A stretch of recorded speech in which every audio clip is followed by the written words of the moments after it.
I call this meeting of the Davenport Community School District Board of Directors to order.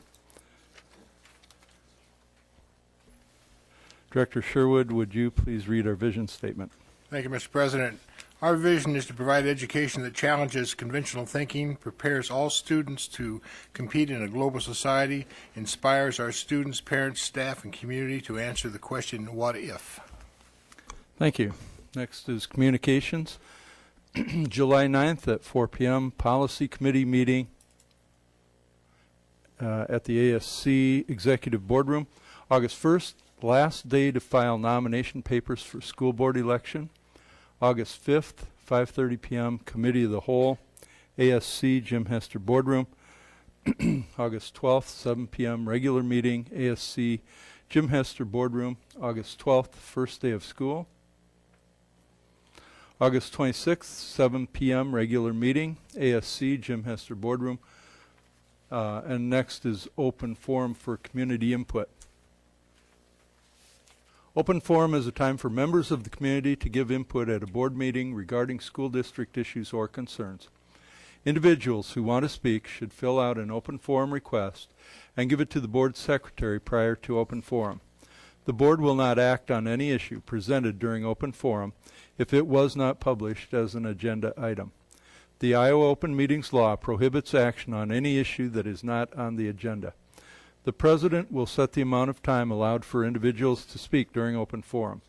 The board asks that no charges or complaints be made against individual employees of the district or community during open forum. Remarks that reflect negatively on the character or motives of any person will be called out of order. We have 14 open forum requests, and each of you will have 2 minutes. And I'm just going to ask that you come up in this order. I'll read, say, the first 6, and I'd like you to be prepared. First is Vince Urenga, Logan Waller, Paul Uri, okay. Thank you. Courtney Remley, Andy Trazowich, Heather Cousins, and Aaron Cousins. Why don't we start with those? Vince? Oh, and please give your name and address as you come up to the lectern. Hi, my name is Vince Jurgena. I live at 503 East Rushholme in Davenport, and I'm coming here tonight, I guess, because I have a pretty wide perspective on this issue. I'm an educator at Central. I'm a parent. Both my older children graduated from Central. One of them was a swimmer. My middle schooler will come up and probably be a swimmer. And I've also been on the coaching staff for girls swimming at Central over the years. So as I see it, there are 2 issues here. One is, do we build a pool that is equitable to the other facilities here in Davenport, which themselves are subpar by today's standards, or do we build a facility that's equitable to those other facilities in the MAC? And I would ask you board members, and I heard some last session say, if we're going to do this, let's do this right. You know, what we need to consider is that the lifespan of a pool is probably, what, 30 years, something like it? Okay, and the way we do things here in Davenport, we will be using this pool for the next 50 to 70 years. And so what I would ask is for you to consider, when we are long gone and all that's left are your names on a bronze plaque in the lobby of this edition, let's make sure that we have a facility that those kids that aren't even born yet can look at and say, we gave them the very best that we could and the very best that they deserve. Thank you. Thank you, Vince. Next is Logan Waller. My name is Logan Waller, and I live at 324 Westerfield Road in Davenport. I am currently a swimmer for the Davenport Metro swim team. I have swam for Metro for 4 years, and I enjoy it a lot. Getting to go to the local and regional swim meets is wonderful, and the chance to get a warm-up and cool-down pool makes it even better. The central pool right now is currently not meeting our needs to due to overcrowding and being out of commission for various maintenance needs. This is currently a burden for our team and due to last-minute practice changes and rental charges. I will be attending North this fall, and with Metro as a feeder system, I look forward to swimming on a strong team. Thank you. Thank you, Logan. Next is Paul Uri. Good evening. My name is Paul Uri. I live at 1921 Farnham Street in Davenport. I've been coaching swimming in Iowa for 31 years. My last 2 years, I've been the girls' swim coach here at Davenport Central. I've been a coach of Davenport Metro for the past 4 years. I kind of want to talk a little bit about the benefit that this pool will have, not just for Central. It actually will be a benefit for all the schools in Davenport. The Metro swim team, as Logan pointed out, is a feeder team for all the different high schools. If we're looking to continue feeding those schools top quality swimmers that do well at the state level, we need to have a facility that will help them. Diving is an issue. I sat through the meeting last weekend, and diving really was just brushed on very briefly. Currently, we have one diving coach for all the Davenport schools, all the high school swim teams, and the girls. So they share one diving coach, and we need a facility where they can practice. Right now, when the divers, they don't dive at Central ever because we don't have a board, but if they dive up at North, they have to give up some of the lanes of the swimmers in order to have the divers dive, and same thing out West. If they dive over at West, they have to give up lanes. If we have a facility here that has that stretch, the divers could actually dive in the stretch area of the pool without having to give up lanes for the swimmers who are also training at the same time. So that actually benefits all the schools in that matter. I want to talk a little bit about the evolution of warm-up. As in all sports, warm-up has become very important. It's the predominant way of preventing injuries and to making sure swimmers, all athletes, can compete at top levels. In all sports, the importance of warm-up has been shown over the years, and facilities all over the place, no matter what sport. You wouldn't make a baseball field without a bullpen for the pitchers to warm up. We need that same kind of consideration with the swimmers so that they can have that area too. Like Vince said, the pool will probably be in commission for 57 years, and I'm hoping the board makes the right decision to do it right the first time, and we can undo what we do today. So, thank you. Thank you, Paul. Next is Courtney Remley.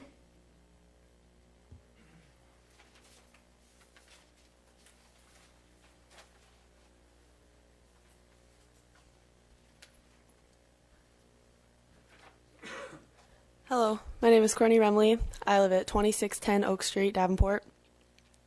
I've been on Davenport Metro for about 10 years now, and I'm also a senior at West, and I swim there too. I think that, in my personal opinion, I've always done better when I've had the option to warm up and cool down before and after each event, especially because my events that I personally swim are later on. Warming up before the meet really doesn't do much for me since I sit out for so long and then go in later. I feel like a lot of people also do that because we all specialize in our own events. And in my personal opinion, it's better when you can warm up and cool down before a race and after a race, so that way you get the proper rest and you get a lot of the lactic acid out. A little nervous. I think that everybody should have the opportunity to warm up and cool down because the 3 Davenport schools are the only ones without a warm up and cool down facility. So it's kind of a disadvantage for all of us to have to swim at not just Central but West and North to not have a proper pool. To hold districts, you have to, nowadays it's becoming prominent to have a warm up and cool down facility so everybody can, have time to relax before their events. And yeah, that's my opinion. Thanks. Thank you, Courtney. Next is Andy Trasowicz. Hello, my name's Andy Trasowicz. I live at 2503 Fairhaven Road in Davenport. I've been involved in Quad City swimming for about 10 years now. And because of that, I've driven around to different meets and seen the schools. And if Clinton is on one end of the spectrum, as an extraordinary facility, of course what we have now at Central is on the complete opposite end.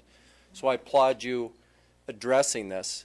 But in these other schools that I've seen, I can't think of others other than, of course, Central, West, and North that don't have a warm-up and cool-down area.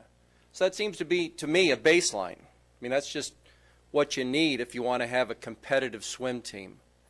And it's what you need if you want to host legitimate events. So I encourage you to think of that.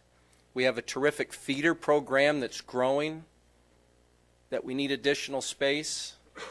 So having the stretch area, I think, would mean a lot, again, just not for Central, but for the whole Davenport swim movement. So I encourage you to think of the bigger one. Thanks.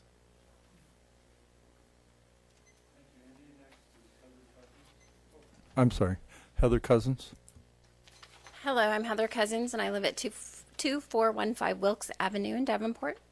And I am an educator. I taught at North and West both, and I currently work at the AEA.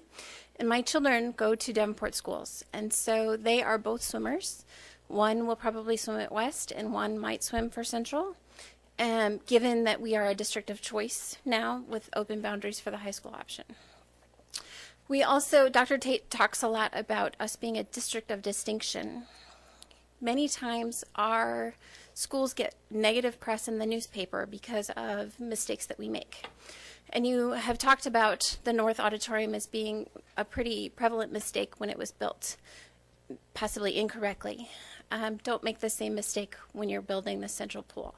It needs to be an 8-lane stretch pool so that the children who are athletes do have the proper opportunity to warm up and cool down.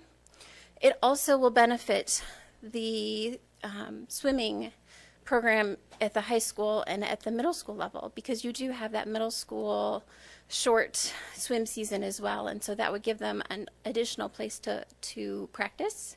Those kids come from the middle school and they have to start at 4 o'clock, and many of the students can't get there by then because of the busing situation. So it would give them a different place to practice as well. Thank you. Thank you, Heather. Next is Aaron Cousins. Good evening. My name is Aaron Cousins, and I live at 2415 Wilkes Avenue. My perspective is a lot like Vince's. I teach at Davenport West. I have students that are going to go to Davenport West. And we hear a lot about the equity issue between North, Central, and West. And I would encourage you to look past that and to build an 8-lane stretch pool. This would be a visible example of Dr. Tate's request to show the community that we really are a district of distinction. The community doesn't see a lot of the good things that happen in the classroom, but when they drive down Harrison Street or up Main Street, they can see this facility and say, okay, Davenport does have it together. Also, I recently went to a swim meet in Grinnell, Iowa.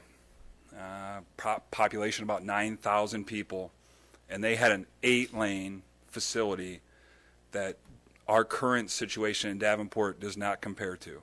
So I encourage you to support the 8-lane stretch pool. Thank you. Thank you, Aaron. The last group will be Jennifer O'Hare, Stephen Stoltenberg, thank you, Diana Shee or Shy, Michael Bruce, Emma Shy, Wendy Shaw, Janet Gilhouse. And we'll start with Jennifer O'Hare. Hi, my name is Jennifer O'Hare, and I live at 530 East 29th Street in Davenport. I am a parent of 4 children. My oldest graduated from Central in 2010. My daughter is going to be a junior and is in her 3rd year of swimming varsity at Central.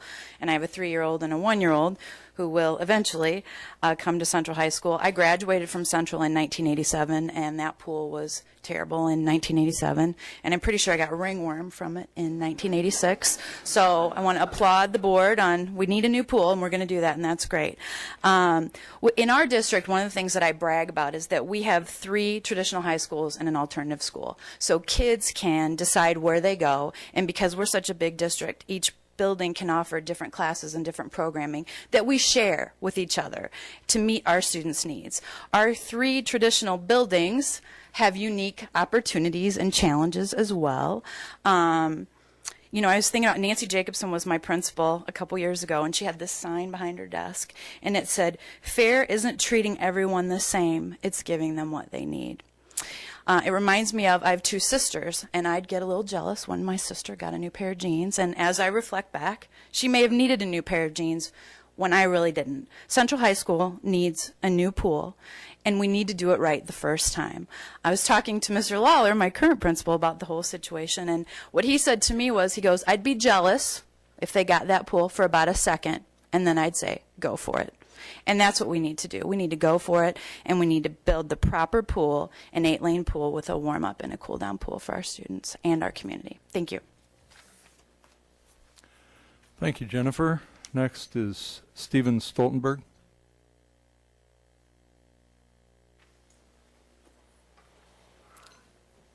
My name is Steve Stoltenberg. I live at 1234 Garfield Court. My business address is 1411 Washington Street.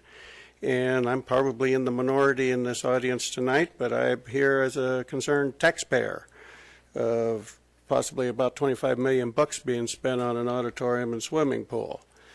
I think this is being rammed through a little too fast. At least I haven't heard much about it until this last couple of days.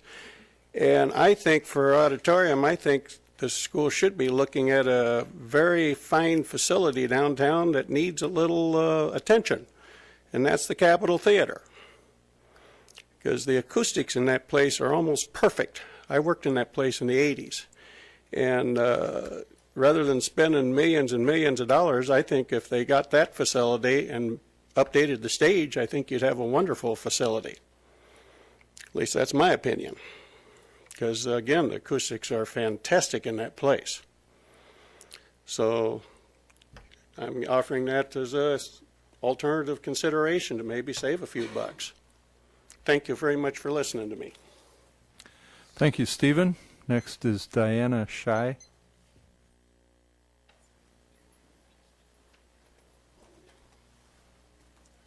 Hi, my name is Diana Shai, and I live at 4309 Ryan Court in Davenport. First of all, I want to thank the board for finally making a decision on building a pool. My children are swimming at Metro. Emma started when she was 10, so that had been 8 years ago, and we have heard that you guys are building a pool, and finally it's becoming a reality. So I do thank you for that. The pool was built in 1959, so really this is my only opportunity in my lifetime to have an input on this pool, because like these guys said, it's not going to be built for another 50 to 70 years. I want to advocate for the 8-lane stretch pool.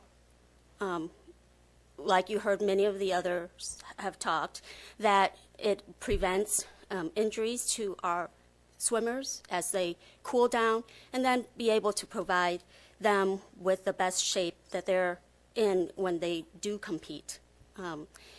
The injuries that they might get from not being prepared for their race would be muscular type of injuries. So they would either see a physical therapist or a chiropractor for that. It wouldn't be anything that you need to be hospitalized for, but it is something that's that you need to see someone about to relieve those injuries. Really, for the last 10 years, the pools that are being built do have stretch pools for that reason, to prevent those swimmers from getting injuries and making sure that they do their best when they do compete. Out of all the schools in the MAC, the pools that don't have the cool-down pools are the ones in Davenport. That's Davenport North, West, and Central. So I do hope that you consider that as an investment in our kids, you know, and our schools and community. Thank you. Thank you, Diana. Next is Michael Bruce.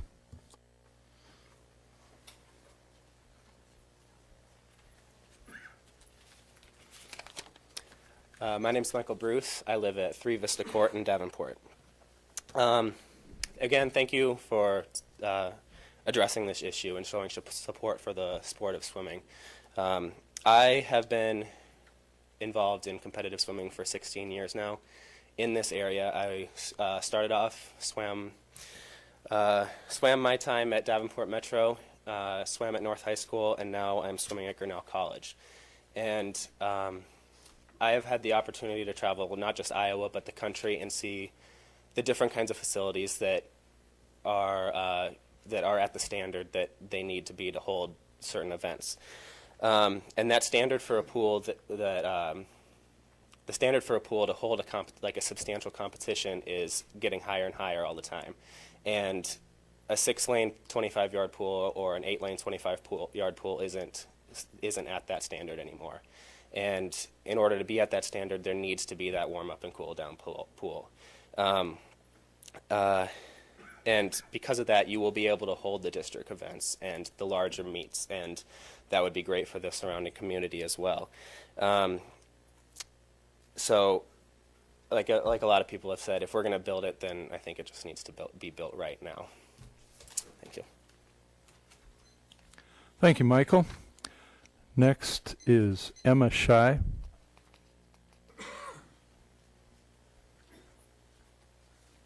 Hi, my name is Emma Shy. I live at 4309 Ryan Court in Davenport.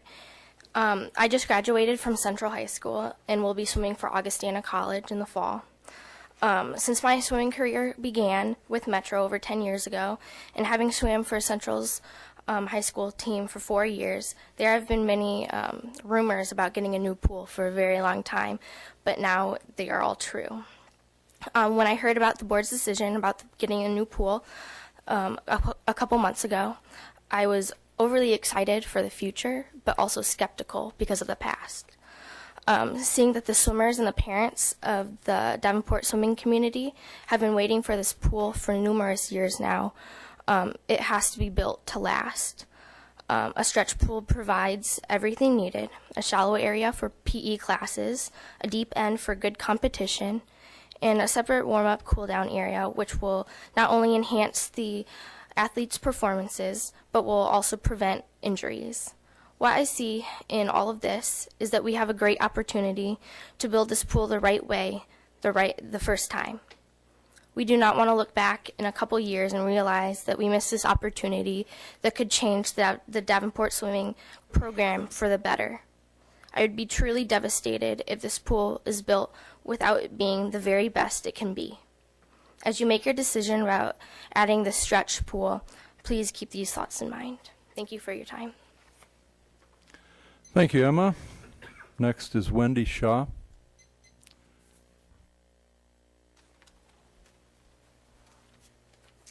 Hi, I'm Wendy Shaw, and I reside at 2116 East 60th Street. As a mother of 3 and a fellow grad of Davenport Central High School, I'm very glad that the district has decided for a new pool for Central.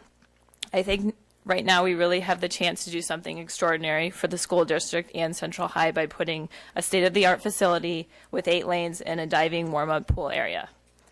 My oldest son has recently joined the competitive swimming circuit in the area, and we have gotten a chance to compete and visit many of the area high school swimming facilities.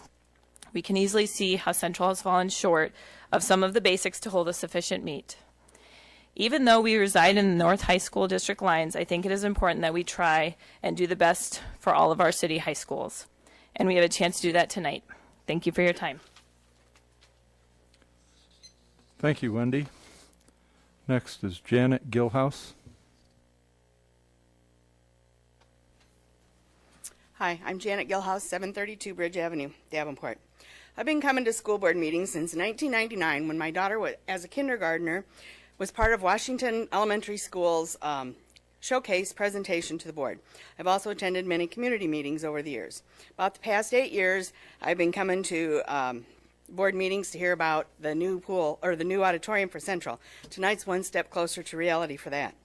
But first, parking's been an issue at Central for a very long time, and that issue should have been addressed by this board, irregardless of a new auditorium and pool that's being built into the existing parking. I applaud the CSO architects and their team in designing the site plan the way they did to maximize the parking. I asked at the first community meeting with the architects what they were planning for seating in a new auditorium. At that time, they said it had not been decided yet. By the second meeting, they were planning for 799 seats. When asked where they got that number, it was because that's the magical number for theatrical royalties, and that all the other schools in the area have around 800 seats. I can see that as a starting point, but I don't think that's a very valid reason for determining the number of seating for any kind of a project. I believe the number should be based on the school's enrollment and their programs. Central's drama teacher has 150 students enrolled in her classes for next year.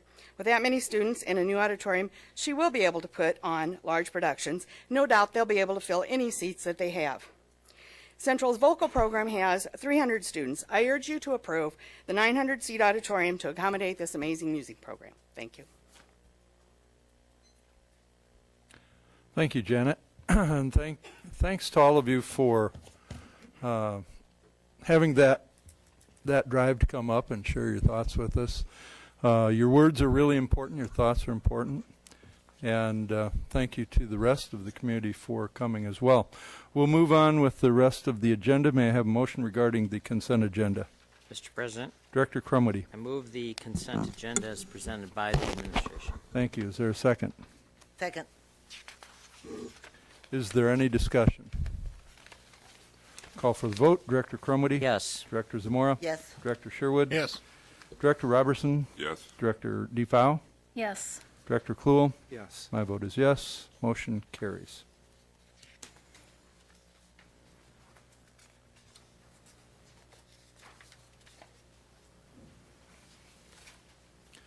May I have a motion regarding approval of bills? Mr. President, Director Kluhl.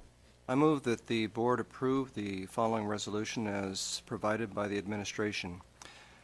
Resolution being as follows. Resolved that all claims presented to the board having been duly certified as correct by the secretary, reviewed by the administration and board members, and they are hereby audited and allowed as just claims and warrants drawn in the treasury for the several amounts.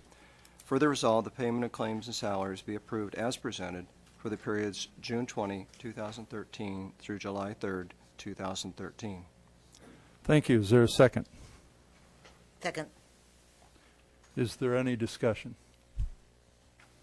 Call for the vote. Director Kluhl. Yes. Director Zamora. Yes. Director Sherwood. Yes.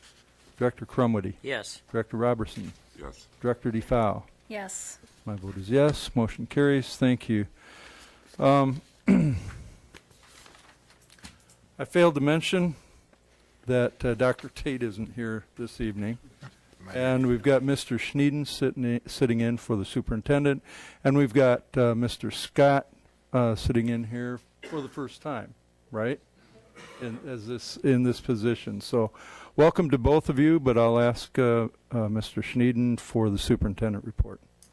There is no superintendent's report for this evening.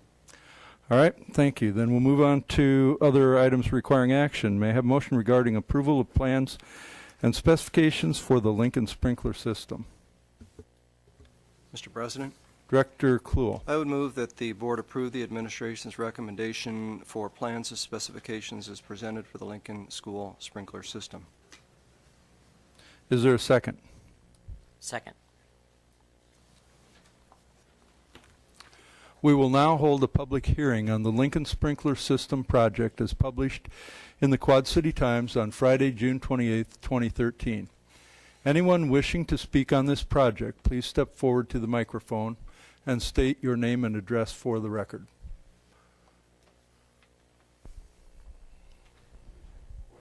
Excuse me, if you have something to say on the public hearing? I just had a question. Well, you've got to come up here to the microphone and give us your name and address for the record. Okay, my name's Steve Stoltenberg, and it's 1234 Garfield Court. I'm just kind of confused here. Why are you putting in a sprinkler system when this school is closed down? I can't answer that in this type of forum. And so during the discussion on the approval of the plans and specifications, perhaps one of the board members can talk about that. But this is a public hearing right now, and I can't answer that question. Okay, well, Okay. that's the only reason why I was asking the question. That's just fine. Is there anybody else that wishes to speak on this subject? Seeing and hearing none, I now declare the public hearing closed. Is there any additional discussion on this matter? Director Robertson. I have a question for the administration. And my question is that when we started out talking about the sprinkler system, the cost was estimated at $75,000. And how did we not think of all the floors as opposed to just one floor? When if you have a fire, I don't think it's going to confine itself to one floor. And the cost went from a guesstimate of $75,000 now up to $240,000. Originally, Head Start was going to be the sole tenant of that building, and they required that from for the use because they're not a school technically; they are an institution. So because of that, the fire system would have been required for them. If you remember during sequestration, Head Start wanted to. They had second thoughts because the money was not going to be provided to them by the federal government. So they asked the board to sprinkle the building. We've looked at it, and from looking at and listening to several different customers that we've had that have expressed interest, it only makes sense to not limit those users to sprinkle the entire building. Originally, all that was going to be done was the first floor and the gym. Everything else was not going to be sprinkled. And I agree with that rationale, Scott, but my question still is that the Davenport Community School District owns the building. Why would we not have total protection for the building, whether we had, tenants or not? Yeah, well, you're right. That's a good question. We weren't consulted from the beginning to put that sprinkler system in. It was solely on Head Start to do that. Now that it's ours, I believe it is the best decision to sprinkle the entire building and thus protecting our investment. Thank you. Director Crumwitty. Yes.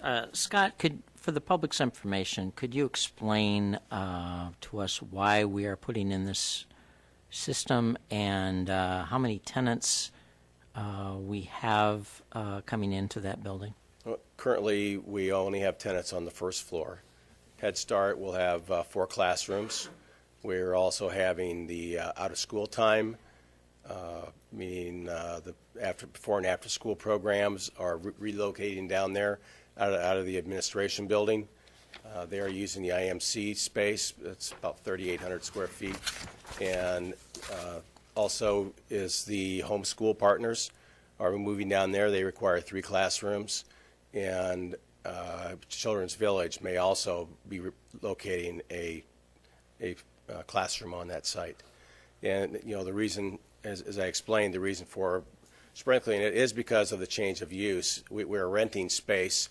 We're no longer just an education organization, but that use change is by fire code to institutional, which requires that we sprinkle. Thank you. Director Zamora. Yeah, I was just going to clarify for Mr. Stoltenberg that the property is going to be completely rented. It is going to be used. It's not a shut-down building. Okay. It is still our asset, and we would like to protect it as such. Thank you for helping to clarify that. Director Sherwood. Yeah, for my own clarification, my understanding was that federal regs required that Head Start to have a sprinkled space. Are you saying that's also fire code in the city of Davenport? No, I'm saying that the program requires that. That program. Yes. Now, our overhead on there, how much is our overhead there a year? Well, we haven't established that yet. What our past was, I couldn't tell you exactly what our utilities have been in the past. As a shutdown model, you guys had to figure something Correct. like $35,000 or something like that. Right, correct. And so what is Head Start going to come up with now? Because they've reduced their commitment to that building. Is that correct? They are down to 4 classrooms. Okay, and what does that mean as far as their income for a year? I don't have those numbers. Well, here's I my did not have the issue, lease. Scott. I guess here's Sorry. my issue. I want to use the building, but at the same time, we can't subsidize a lot of stuff. And so if it doesn't make financial sense to put this kind of investment, because there's a lot of money, a lot more than we originally talked about, investment in there, and just on a lark. I mean, if you guys have something solid coming in, down the road, it tells us that we're going to have those spaces taken, and there's going to be some income coming, because the payback on this, when we talk about payback on this, other things, I don't know what the payback on this is until we know what kind of income we're looking at. That's not, we don't have any information for me to make this decision. Anybody else?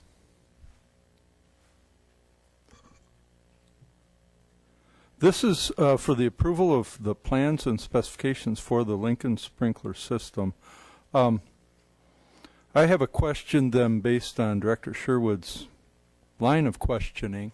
Is there a sense of urgency to approving this plan and specification right now?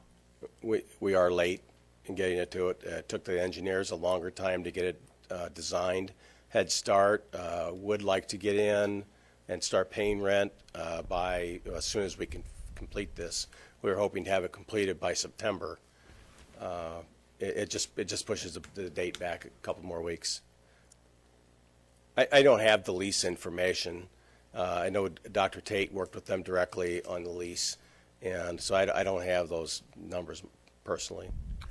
Well, from a technical perspective, some of the questioning here, if we were to reduce the scope back to an area of the first level, that would accommodate the requirements of Head Start, I think. It would. And it would accommodate our needs. It would probably reduce our overall expense, I'm thinking. For the plan of the project, yes. They had received a firm quote of $75,000 to do it earlier. Meaning Head Start had received that quote. Let me ask this. Where would that money come from? Pepple. Okay.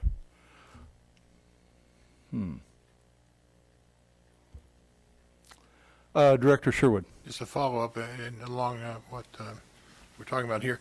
Is it possible to phase this so that we can do what's required for Head Start and without jeopardizing, costing us a lot of money to do the other areas later? Well, what they'd have to do is put in the standpipes. We actually have to do the stairwells as well because of fire goes up. So to protect the upper level, we would have to put in the necessary infrastructure to get the water up to the second level.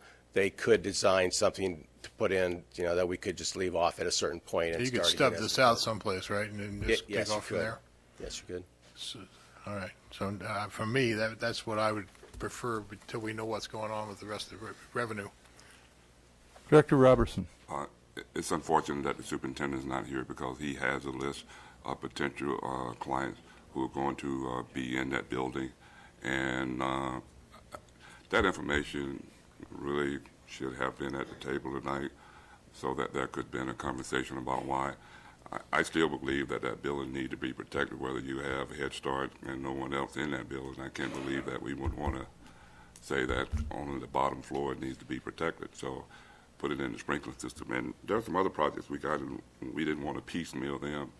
So I would think that if you did the first floor and then come back at a later date and did some other things, that the cost has to be greater than the $240 because you're going in different phases.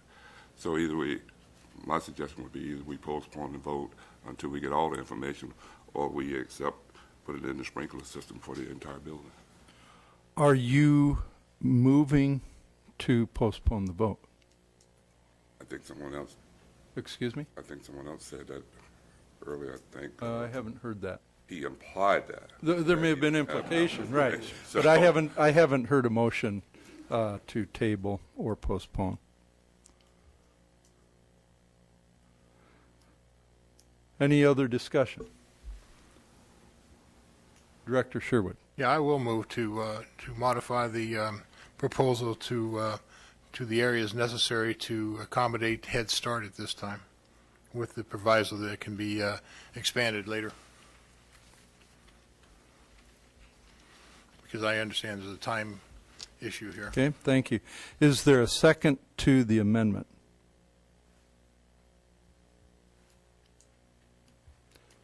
Seeing none, that motion to amend fails. We're back on the original motion to approve the plans and specs for the Lincoln sprinkler system. Is there any additional discussion? Director Kluhl. I'll just say that I believe that the board made a commitment to the Lincoln community to repurpose this building, to keep it safe, and to use it wisely. I believe that it's incumbent upon the board to make sure that that happens. Furthering this project, putting into phases is going to be more expensive. I think this is something that we made a commitment to, and we need to move forward. Any additional discussion? Mr. President. Director Sherwood. Yeah, I'd like to remind you folks that this was used as a school with our kids in it for however many years, and we have every one of our other schools, as far as I know, without sprinkler systems. How many of our properties are defended by sprinkler systems, Scott? Probably have, I would say 10 to 12. 10 to 12. How many properties do we have? Some of those are in partial areas because it was done at the time for whatever purpose. And the primary reason here, as my understanding, is not so much one for safety as it is to meet the federal requirements necessary for Head Start's requirements. It does that, but it also opens up the rest of the building to other potential renters. Well, I understand, but our own renters, for instance, Children's Village and our after-school programs do not require sprinkler systems. Correct. Yeah, and the churches wouldn't require sprinkler systems, and the other potential renters that I've heard about, as far as I know, wouldn't require sprinkler systems. So it's nice to have, but it's a whole lot of dough, and I don't know that it's required, and I don't know that it improves the safety of the building that much. Anyone else? Okay, we'll call for the vote. And this is the vote on the approval of the plans and specifications for the Lincoln sprinkler system. Director Kluhl. Yes. Director Crumwitty. Yes. Director DeFau. Yes. Director Zamora. Yes. Director Sherwood. No. Director Robertson. Yes. My vote is no.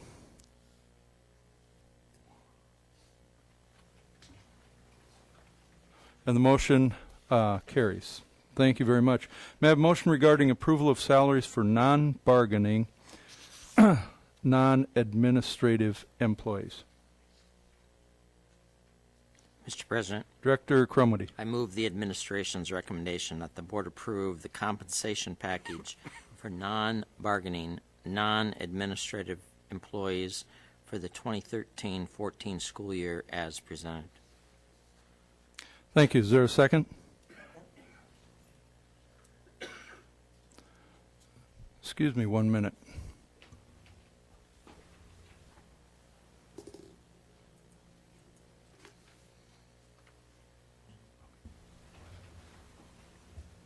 Okay, thank you. Excuse me for that.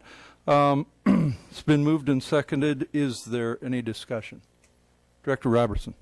Marcia, I have a question concerning this proposal. Considering that recently the Affordable Health Care Act was pushed back for an entire year, then where you have stated there the tax as a result of the Affordable Health Care Act, does that apply since that has been pushed back? No, that part does not apply. Those taxes will still be there. Okay, thank you. Any additional discussion? Director Sherwood. Either Marcia or Mrs. Miller, either one. Can you tell us what the top salaried employees or top paid employees in this bracket will be receiving, their base wages, roughly? Roughly, it's our instructional specialists that are part of the non-bargaining, non-administrative group that would be the highly compensated.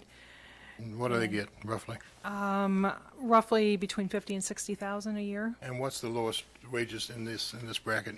The lowest wages would be some of our hourly, I believe, liaisons that may be making a little bit over $10 an hour.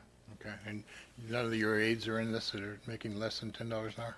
No, there are no paraeducators in this group. A little over 10, so quite a range in salaries. Past And range. these folks will all be getting the same increase, is that correct, as far as percentage?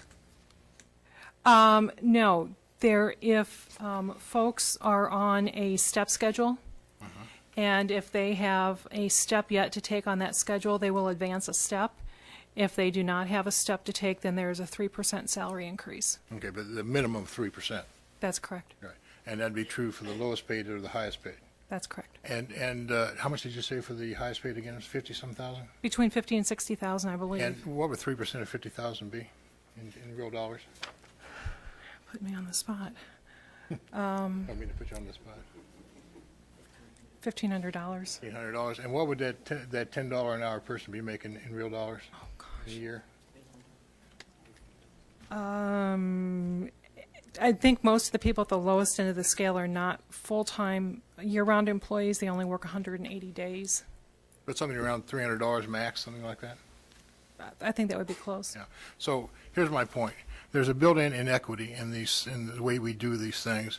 The people at the bottom keep getting percentage-wise less and less of an increase, while the folks at the top keep getting more and more. And until we deal with that, this is, for me, kind of a moral issue. Those folks are least paid employees in this district are literally being paid at poverty wages. And so I think this district needs to have as a top priority the effort to change that, and this doesn't change that. This exacerbates it. So I'll be voting no on this. Thank you. Director Zamora? Yeah, well, I have to say out loud that I agree with Mr. Sherwood that I don't like percentage raises, and everybody on this board can tell you that for years I've asked for across-the-board wages so that people were getting approximately the same increase rather than those higher-paid people were getting bigger increases. However, at this point, this is what we can afford at this time, and this is what is the common practice. So I'd love to see us change the way we do it, but that isn't working at this point. Thank you. Any additional discussion? Director Robertson?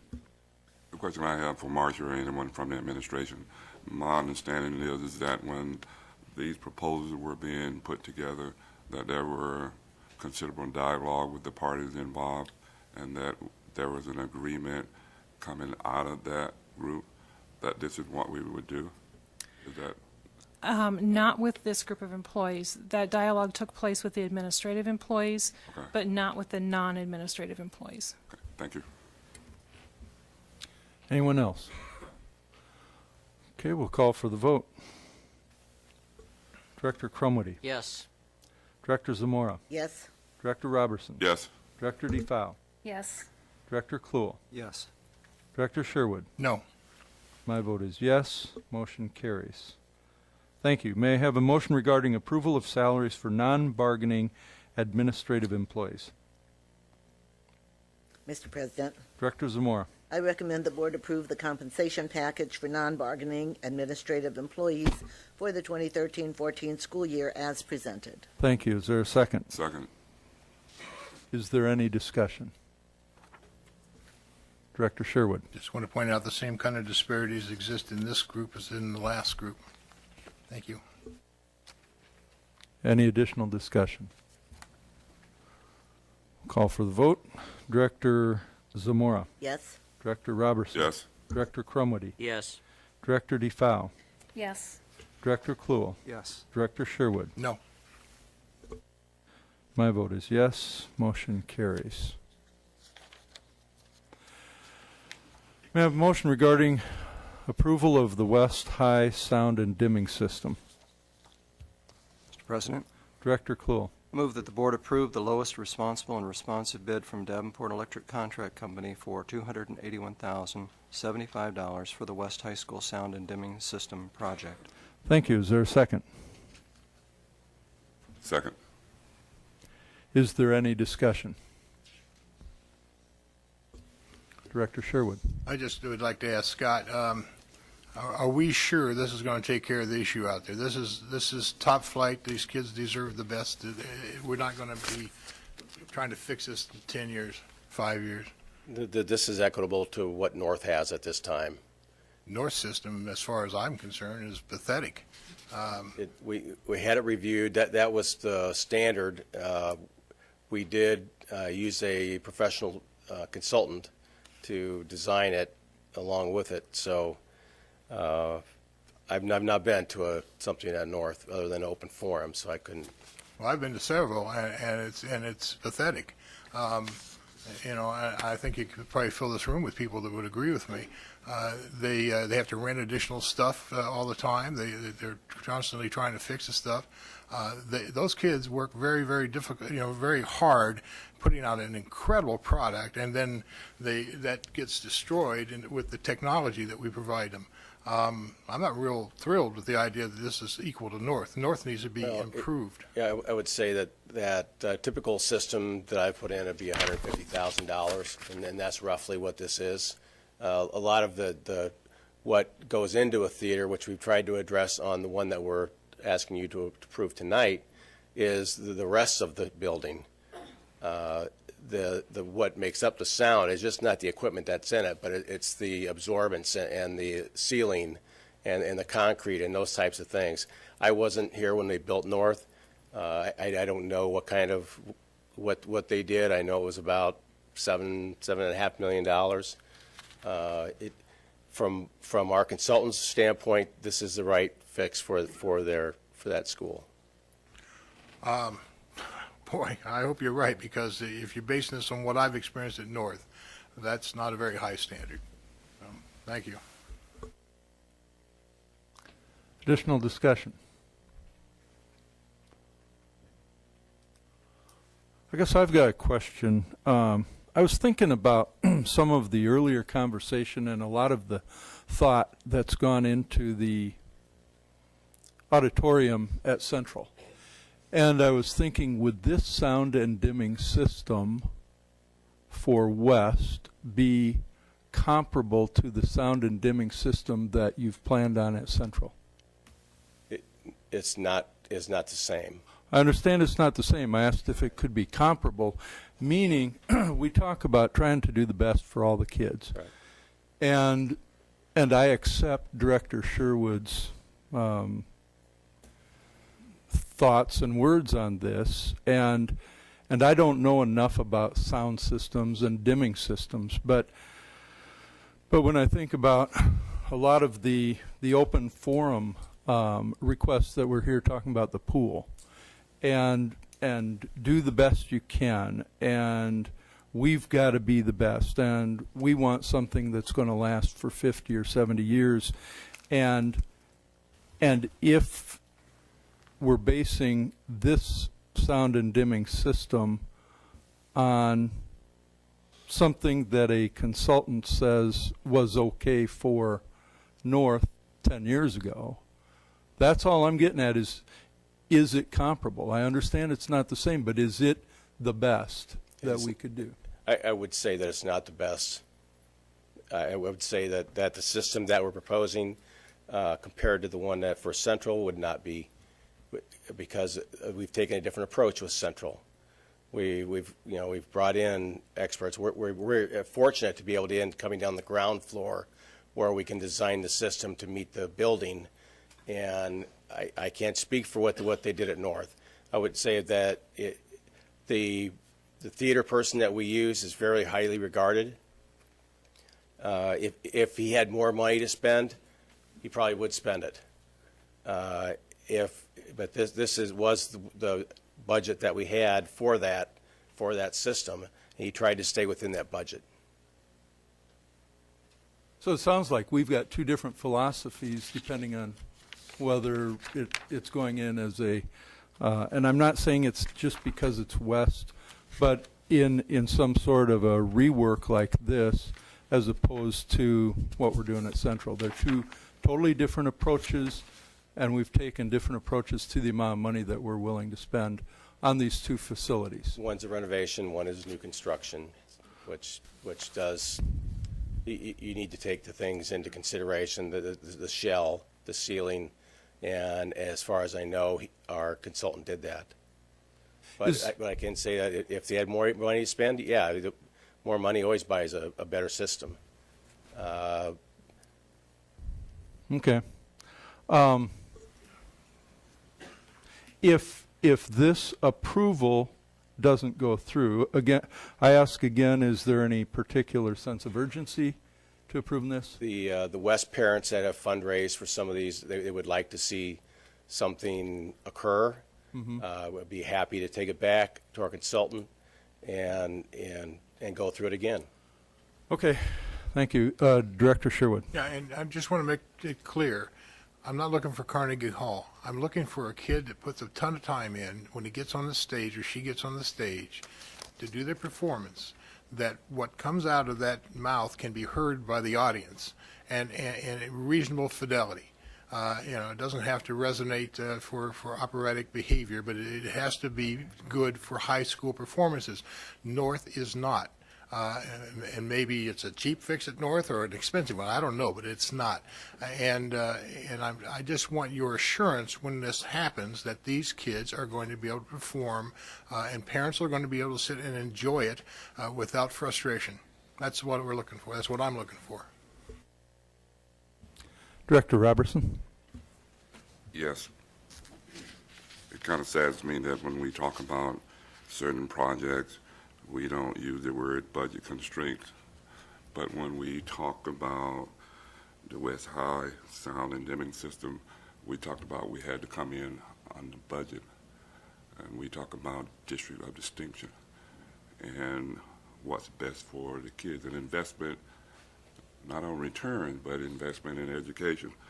So that wasn't a very good dialogue that I was listening to, why we only spending this kind of money, but yet it's not going to be as well received as the central one. So for me, that is not acceptable. Any additional discussion? Okay, we'll call for the vote. Director Kluhl. Yes. Director Robertson. No. Director Sherwood. No. Director Crumwitty. Yes. Director DeFau.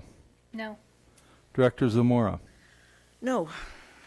My vote is no.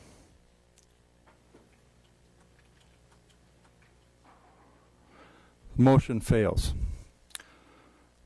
May I have a motion regarding approval of sharing agreement with CityBus?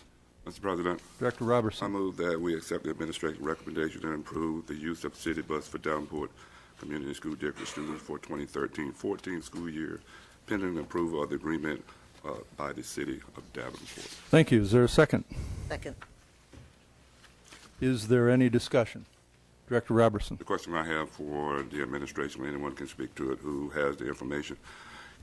Can we talk about what the benefits we have received from riding the city bus in terms of cost, in terms of availability for students? And when I read the document, I see that ridership is down. Do we have a concern for that? I don't have a good feeling on why the ridership was down. So we have several routes that are very busy. The North Wood route is the highest, which followed by Central's, probably Central, Sudlow, Young, and then West it would be the next highest one. So I think they're using it in the right places. It could be. Remember last year I said that they were putting a new system in as well for counting, and that may be part of the reason. The director of transportation for City Bus did not have a good feeling or a good feel for why that ridership was down. Scott, are we running and using our own buses in an area where ridership could really use the city bus? We used to with paid conditional. These would primarily, city bus would be used primarily for students that live within the respective walk zones for their level. So, and it also said pending the approval of an agreement by the city of Davenport. Do we foresee any reason why the city? I don't. I talked with the city director today, and he did not see a reason that they would not approve it. I can't speak for them. I'm just telling you what his conversation with me was. Another part of my question was not addressed is that has it been cost effective for the Davenport Community School District? I believe it gives a lot of kids a chance to get to places that they couldn't normally get to, including school, libraries. It's open to them 24 hours a day, 7 days a week. So they use it, of course, to go to other places that they would like to go to, friends on the other side of town, perhaps. But I can't put a cost benefit on it because it really, if it's bringing kids to school, some of the stories that I hear are kids that maybe their cars broke down, they're a one-car family, and they don't have a way to get to school, so this has helped them. I hear those stories each year. And I'm grateful for that. But Marcia, do we have any data that says that without having the city bus participation, that our cost would be here, or is it just making it available for our students? We don't have any other costs that we've compared it to. It's just the availability to the students. Thank you. Director DeFoe. I believe that last year there was a question raised in regard to, is there any correlation with a decrease in truancy or absenteeism based upon the increased availability of ridership? Have we been able to draw any conclusions on that? I don't have those numbers. I'm sorry. I still think that would be useful in determining whether we renew this contract in the future. Okay. Thank you. Director Zamora. Yeah, what was our total cost for this project? $13,000 per year. And for $13,000, the kids rode the bus last year free 235,722 times. Yes. To me, that seems like a tremendous bargain. Director Sherwood. No, I agree with Pat, and I wish you'd extend our thanks to the city for this. I think it's a real boon to our kids, and although I agree with Mrs. Zamora, I'd like to, or Mrs. Zamora, Mrs. DeFaw, that I'd like to see some data on that, because that would be very interesting as far as attendance. But the fact that this is a positive thing is hardly arguable. We do have 3 years of data that we could go back and look at and see if there's been a change. Yeah, thank you. Anything else? I'll call for the vote. Mr. President. Oh, excuse me. Just a Director short Cool. comment. I was just trying to think of the song. I think it was "Living in the City" or something. There's a lot of reasons why living in the city and urban environment is not so good. We've got some problems. We've got issues that rural areas oftentimes don't have. But this is one opportunity that an urban area has to collaborate with a city who is willing to work in fellowship with our school board to provide our kids an opportunity to get them to not only our schools but to city-owned buildings like libraries and recreational facilities. I think it's just a wonderful, and as Director Sherwood said, I hope on our behalf you'll thank the City Council, if should they approve this, that they have cooperated with us in this venture. Great stuff. Thank you. Thank you. If there's nothing else, we'll call for the vote. Director Robertson? Yes. Director Zamora? Yes. Director Sherwood? Yes. Director Crumwitty? Yes. Director DeFoe? Yes. Director Kluhl? Yes. My vote is yes. Motion carries. Thank you. May I have a motion regarding the approval of the Family Resources contract, and that includes the sheet that was handed out at the table, which is page 7, I think, and that would be replacing what you have currently. May I have that motion?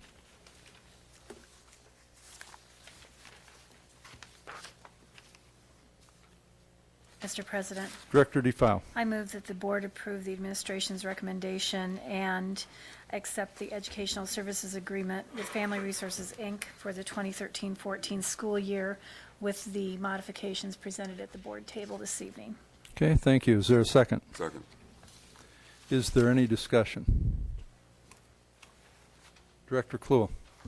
I wonder if someone could point out the changes. Oh, it's in red, and that was the change that was made in paragraph C. Marcia, could you verify that? Right, that's the one change that that was made that was different from the contract you received in your packet, was just the dollar amount that's referenced in red in paragraph C. Okay, thank you. Any additional discussion?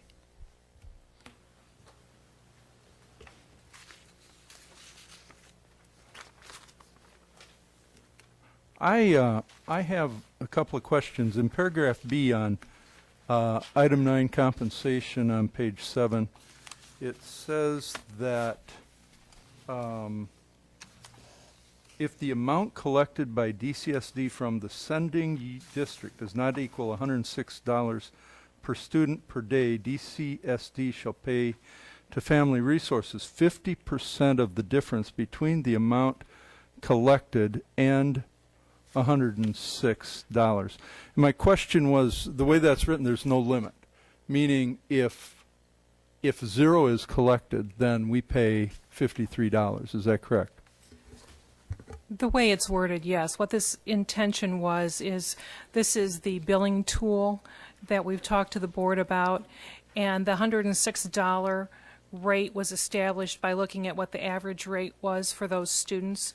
So if it comes in at over 106, there's nothing to be paid. But if it comes in under 106, then Family Resources and the school district is going to split that amount.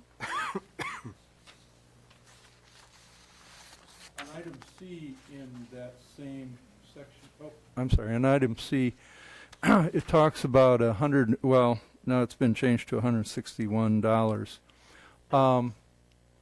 I was curious, and $209 for elementary. Where does that money come from? It says that students enrolled in the Community Day program will be billed at a per diem rate as follows. And we list those two rates. And all I'm asking is, if they're going to be billed at that per diem rate, what is our portion and where does that money come from? Well, in that program, we have students that are Davenport residents, but we also have students that come from other districts. And if they're coming from other districts, that rate is billed to the district, and so we will get 100% of that will be forwarded to Family Resources.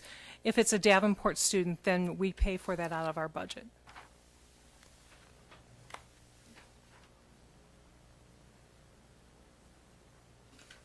All right, is there any other discussion? I'll call for the vote. Director DeFau. Yes. Director Robertson. Yes. Director Kluhl. Yes. Director Zamora. No. Director Sherwood. Yes. Director Crumity. Yes. And my vote is no. Motion carries. May I have a motion regarding the approval of conceptual design for the central swimming pool and auditorium projects? Mr. President, Director Kluhl. I move that the board approve the conceptual design and cost estimate for the Central High School swimming pool and auditorium projects in the amount of $23 million. Thank you. Is there a second? Second.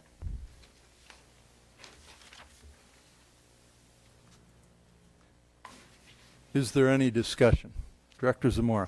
I have several comments to make. First, I want to echo Mr. Sherwood's sentiments with regard to the sound system at West, that this is a top-flight program. The children work very hard to present a top-flight product, and they deserve the very best. And we must provide for them the best technology, and it's going to last and be used for more than 50 years. And I would interpret that statement to mean that also should be true for the central pool. We want to give them the very best. We don't want them to come back in 10 years and say, we should have done this, we needed to have that. We don't want to be out of compliance with what the future is going to be for our swimmers in the next 50 years. Also, I want to point out that we do have $32 million sitting in our self-insurance fund, and I've been informed that we really only need to have about $8 million in there, so that's $24 million we have sitting there doing nothing, while we're picking pennies about whether or not the students at Central High School and the rest of the district who would share that pool should have the opportunity to have the best that we can afford. Finally, we provided pools at North and West and auditoriums, and these were all provided such a number of years ago that inflation would mean that the cost for Central's pool and auditorium with the additional options is still less than an inflated price would be if you took the prices of the two schools' facilities that were built and what they cost at the time that they were built. So I urge that we accept the first motion with regard to the basic principle, and that we accept the other 4 motions and provide for our kids something that's good for 50 years and something that we can afford, and something that, in Mr. Sherwood's words, are the kids deserve the best, and that would be the best. Thank you. Director Sherwood. Yeah, and I've been thinking about this a lot. I was at Committee of the Whole, I was thinking about how we might phase in or stall the tennis courts piece of this thing. But lady pointed out earlier, my own kids went to Central High School. Parking has been a nightmare there from day one. And although we could maintain the status quo, I think, without the tennis courts, we could keep it the way it is. That doesn't really solve that ancient problem of parking that's been there since forever. So I'll be supporting the entire package as well. And I think that anybody that's been an athlete appreciates the need to warm up and cool down. I don't care if it's football or wrestling or whatever it is. What I was thinking during this whole presentation is, how can we go back and fix north and west, is what I was thinking. I'd like to see a plan for that too, quite frankly. Maybe the Y could get into that, but this is a terrific project, needs to be Class A, and I think so far it is. Oh, quick question though, I told the gentleman I'd ask this question. Did you consider the Capitol Theater as one of the options in this process? The Capitol was brought to the board several times in 2004, possibly. Larison Associates began a design study of that building for Central, or for the district, and they pulled it away from them because they decided that they wanted to keep it at that time or had a different use for it. It's just been mentioned a few times as one of the 3 options. One was to renovate the existing, the other one was the Capitol, and the third was a new facility. Yeah, and my sense is, as an instructional matter, that the same issues that we have now with the Adler and transporting people and moving stuff back and forth and all those kinds of things would still be existent with the Capitol. And so educationally, if we can afford to do this, I think we should do it on site. That's my opinion. Thank you. Any additional discussion? Director Robertson. First of all, is it Emma? Stand up, please. I want to say thank you for all of your input. And from the time that you spoke, it resonated in my head. And here you are leaving the school, but yet you are still advocating not just for Central, but for all. So I certainly appreciate that. Thank you. To the administration and the group, the task force, I asked the question and I got no consideration, is that how could we add the things that we wanted to add, but yet come in within our project, dollar-wise. I think that when we go to different places and I go to work, I don't get the opportunity to spend $3 and $4 additional million if I was only given $23 million. So I'm a little disappointed in that. And if the pool part of it, and here again is, I'm taking Emma at her word about having a place to warm up and cool down. Why wasn't that a part of the original project and pool, if everybody seemed to think that that's so important and not coming as an amendment? Is it because we used up all the $23 million to do other things? No, it was the 800-seat auditorium, $799, and the 25-yard 8-lane was the basis of design. Anything other than that came out through the group, through the community groups, or the forums that we had, and discussion forums with the coaches and the student athletes and the administrators. The question that I'm asking has nothing to do with my desire for our kids to have the very best. But when I go back and I look at our comments for West High School, we talked about being within budget. But yet here I see we talk about $23 million, and then we've got a lot of other things that we're adding on that I don't care how you slice it and dice it, that's greater than $23 million. So I guess I'm disappointed that we couldn't figure out a way to come within budget with all of these things that we wanted. The $23 million I'm going to support because I think it's in the very best interest, of our kids.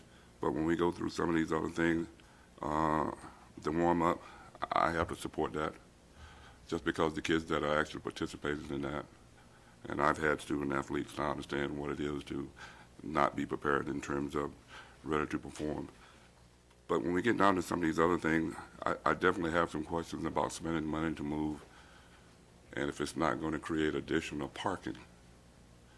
When we decided to do this project, for me, Scott, it should have been taken into consideration that for the money that we're spending, where are we going to park, and was this the best place, to put this facility, rather than come back now, we're going to uproot the tennis court, take it someplace else. And I still don't like the idea of parking across the street to have to cross the traffic. I'm never convinced that that's in the best interest of safety for anyone that has to do that. So I'm concerned that we couldn't stay within budget. Director Zamora. I would point out, though, that we just turned down the West bid because it was within budget and authorized them to go beyond the budget to give them the very best. I just want to point that out. And I'm not going to debate a dialogue, Pat, but that was turned down not because it didn't come in within budget, because of the original statement that it wasn't up to par and standard with what we were going to do at Central High School. That's the reason why it was voted down. Thank you. Additional discussion. Director Cromedy. Thank you, Mr. President. I just would like to take a minute again to thank all of the community for their input into the forums that were held. And I had some reservations about some of the add-ons until the committee of the whole meeting, the last committee of the whole meeting. And I thought the presentations were excellent, providing justification as to the need, and we are always asking for community input, and the community stepped forward and said, this is what we need. This is what we need for our community. And although these facilities will be at Central High School, I would hope we would think of the entire district. We're doing this for the Davenport Community School District, not just for Central High School. So I am certainly proud to say I'm going to support not only the conceptual design, but also the add-ons. Just this weekend, I had the opportunity to spend the weekend with my daughter, who graduated from Central High School 15 years ago. And I explained to her what we were going to face tonight, and she said, Dad, it should have been done 15 years ago. So anyway, thanks to the community for all of your input into the design and the input into the extra add-ons. Director Sherwood. Yeah, I just want to remind folks, I don't know if Director Robinson, if you were here during the committee whole, when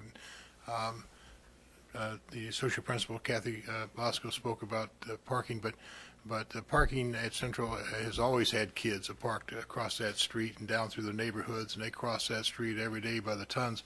And I think actually if Scott is able to pull off what he's talking about with the median or some actual signaling, some ways of taking care of that, you're actually going to have a safer situation than you have as it currently stands.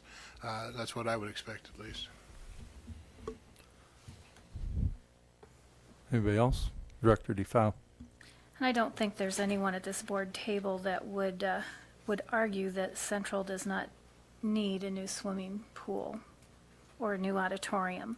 There are some of us here that have suggested that that project should have been staged in order to allow other projects to come forward and other buildings to be touched that haven't been touched in excess of 10, 15 years or more. And I find it interesting. I was going to refrain from some comments until later. But I recall having significant dialogue in January related to what type of pool we should have at Central, and it ranged from everything from, maybe we should have an Olympic-sized pool at Brady Street Stadium, maybe we should have a 25-meter pool, or perhaps we should stay with what we've done at the other buildings and have a 25-yard, 8-lane pool, which I believe the board agreed to. And yet here we are tonight with a proposal that will in fact, make that 25-meter pool that we rejected a potential reality. So that does bother me somewhat. And I agree also with Director Robertson, to say that your recommended proposal falls within budget is inaccurate. Your recommended proposal is far in excess of what was budgeted. So I think we should be clear with the public about that.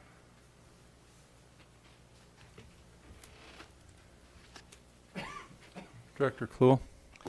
Well, I don't know how interesting all this is to you out there in the audience, but it's endlessly interesting to me to see how board members arrive at their decisions. I think it's fascinating.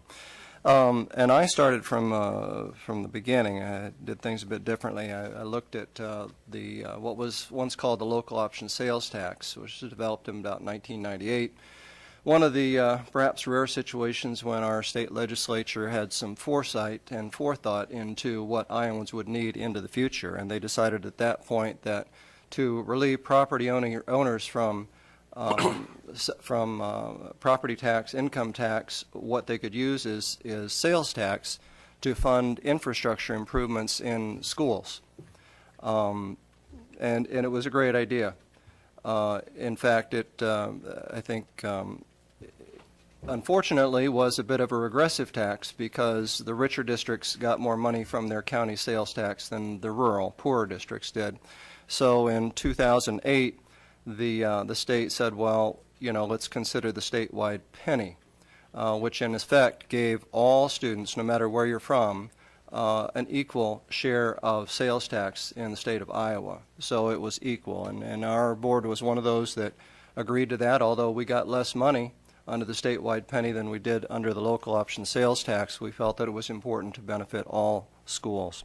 So again, this was an idea that the legislature came up with and legislated and said that we're going to make sure that all Iowa students have buildings, infrastructure, that they can learn the best they can from. And I think if there's a poster child for the statewide penny, the local option sales tax, it's probably Central High School, an old building, the oldest in our district, one of the oldest in Iowa.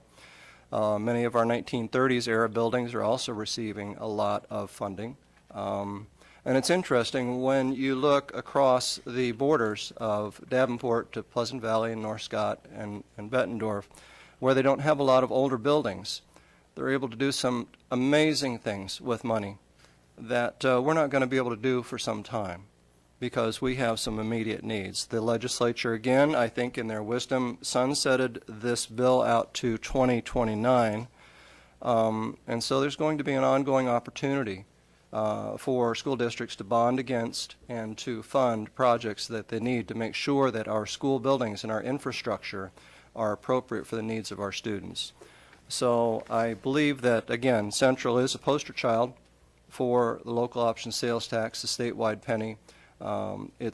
Some people will say, well, this is an amazing investment. When I read the motion, $23 million, the biggest investment we've made in one school at one time since we began this program.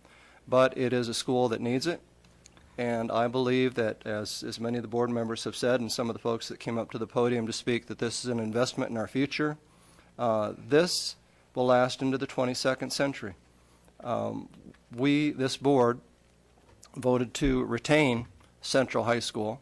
There was a point where it was not going to be retained, and we were going to build a new high school somewhere else. But we said, no, we need to retain this building in the center, in the middle city, because it was the right thing to do. And so now I believe that this investment in our future, for future generations and soon to come students, and woe to those who have graduated but did the legwork to try to make this happen, it's time that we took action, and I will support the $23 million investment in the future of our district. Any additional discussion? Call for the vote. Director Kluhl. Yes. Director Zamora. Yes. Director DeFau. Yes. Director Sherwood. Yes. Director Crumwitty. Yes. Director Robertson. Yes. My vote is yes. Motion carries. May I have a motion regarding approval of option A of the Central Pool and Auditorium project? Mr. President, Director Zamora. I recommend we approve the stretch pool with warm-up, cool-down area in the amount of $1,180,985 for Central High School, and the statement is that it's most effectively done with the original construction. Thank you. Is there a second? Second. Is there any discussion? Director DeFau.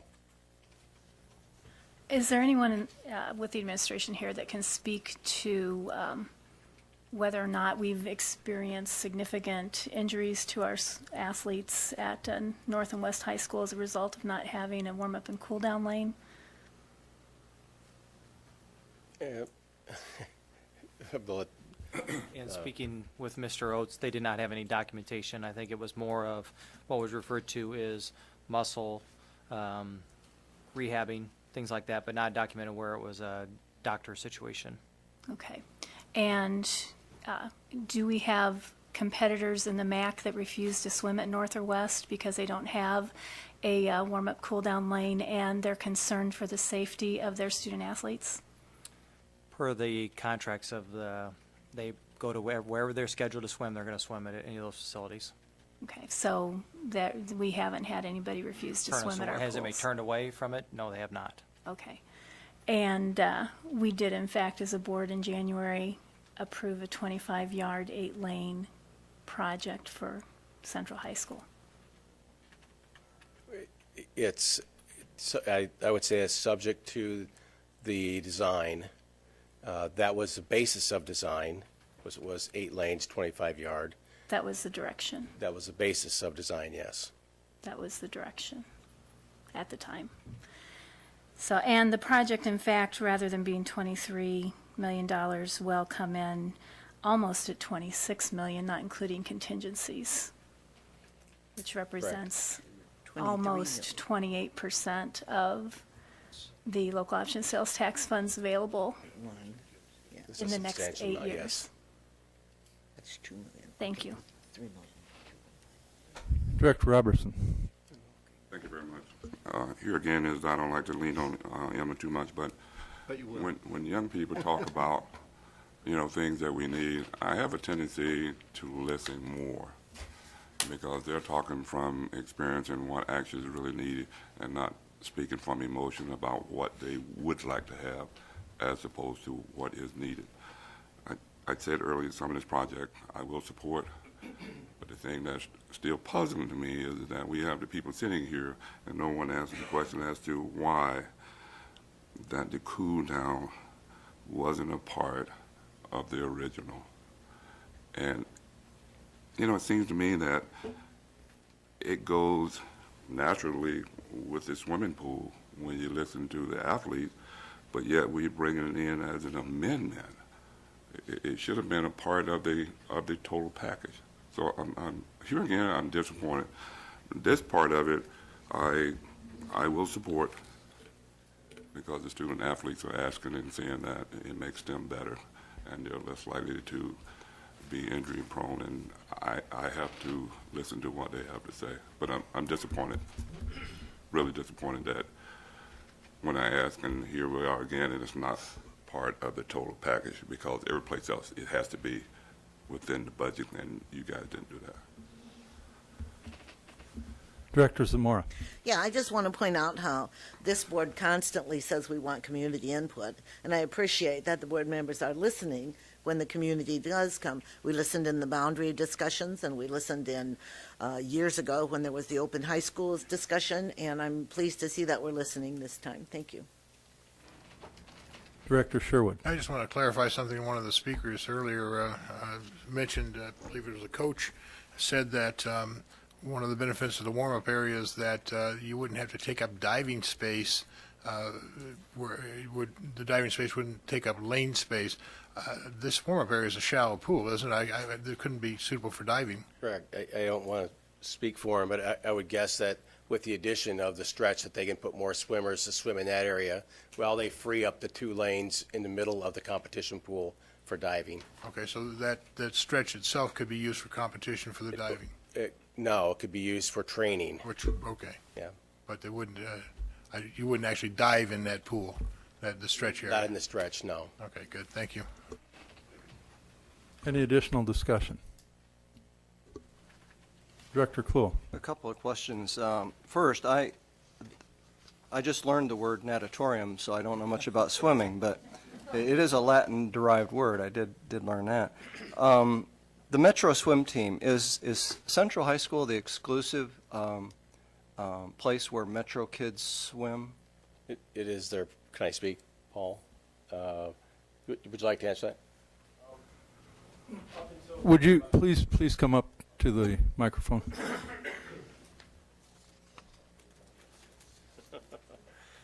Up until about 2 years ago, for a period of time, a long time ago, when the school district was in charge of West. I don't want to get too much into the history, but Metro was at West, then they built the pool at North, and Metro rented space from the Y at North. Well, that became too burdensome for Metro to maintain, so then Metro came exclusively to Central until about 2 years ago, and then Metro has outgrown the current pool at Central, and now we are once again renting some pool space from West. And we've had some maintenance issues at Central too with this construction they're doing with the HVAC system. So this summer we were actually at West. So the Metro program is growing? Yes. Yes, we're up to about 150 on our roster currently. Okay. Good. Thank you. Sure. It wasn't clear to me at our presentation on Monday what that stretch pool actually looks like. That then becomes a 25-yard pool with a bulkhead, and how much additional space? It's 40 feet wide. Long. Sorry. 40 feet long by 8 lanes wide. Okay. Correct.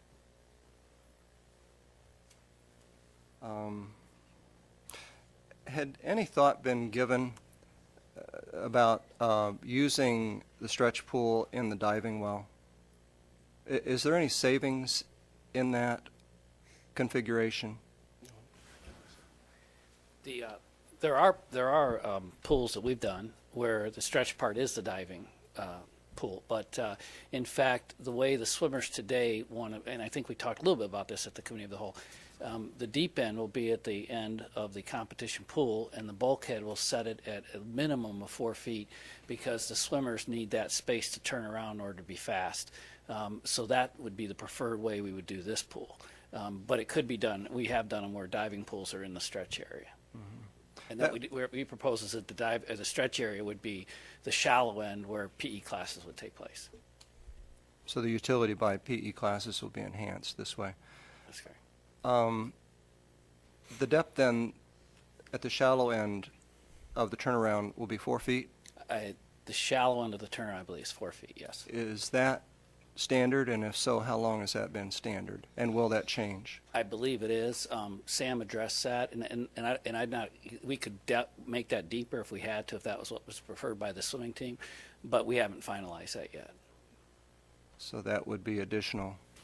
It wouldn't be additional cost. It would not be. Not. We just do it the way we want to do it the first time through. Okay. Okay. Thank you. This is the one amendment that I've thought most about over the past 3 weeks, and especially this last week. And I think of it in terms of again, a tremendous expense for a rather small part of the project, but still a $1.2 million is a lot of money that could be used elsewhere. But I have come to believe that the best thing for our district in the long term is to look forward and to fund this project as proposed, because it is, you said in here, Scott, that it's best done now, but realistically, going in to try to retrofit anything like this is going to be very costly. So I see this as a one-time opportunity. Again, with our statewide penny running out till 2029, there is going to be opportunity yet in the future for us to go back to projects that are vital.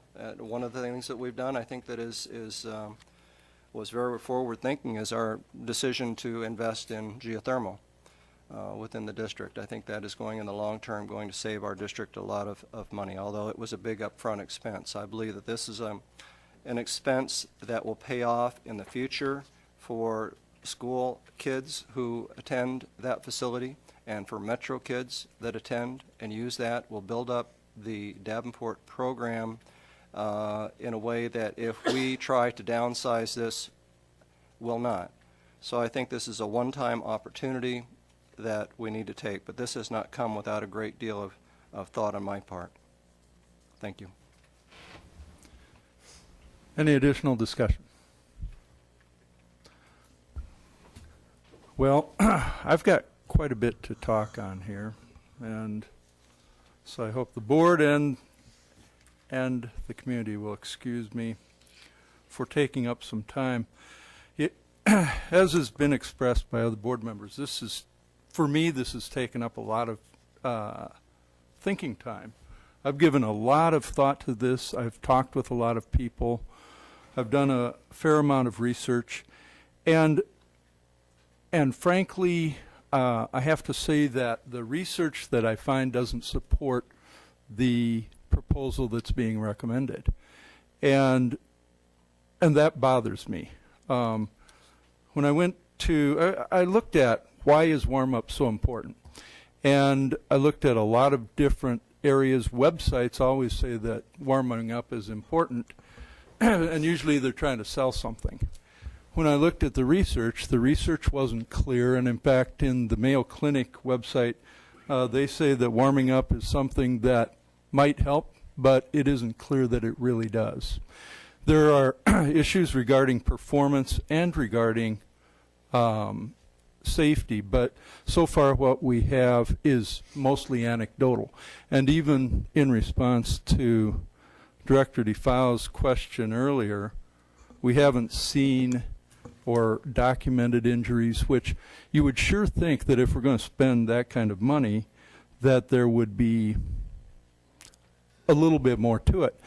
I went to the Iowa High School Athletic Association rules on warm-up, and you probably know those by heart, Scott, I would think.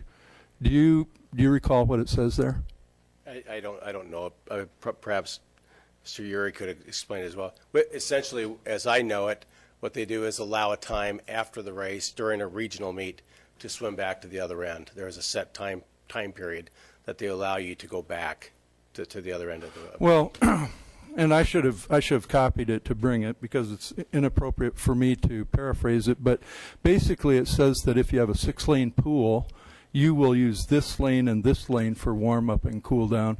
And if you have an 8-lane pool, you will use this lane and this lane. There's no reference at all to a warm up or cool down pool in the Iowa High School Athletic Association rules, as far as I could find with regards to swimming. It also referenced another organization. It's the NFSA, I believe. And it looked like that's where some of the rules came from. So the whole issue of this warm-up and cool-down is being handled by a lot of other schools and a lot of other pools, clearly without having this extra area. That's got to be true. It is true. And probably even by a majority of schools in the state of Iowa. I haven't been to. No, but I mean, could you take a guess? Well, I spent most of my time in the MAC conference, and in all of those pools, yes, they had that. My daughter swam in the MAC, just finished, so that's where I spent most of my time. Is Assumption in the MAC? They don't have. I believe they pair with West. Oh, North. West and North. North. Yeah, they have an agreement with us. I believe they don't even have a swimming pool, right? And so they're using our pools however they are, even if they don't have the warm-up and cool-down area. They don't even have a pool.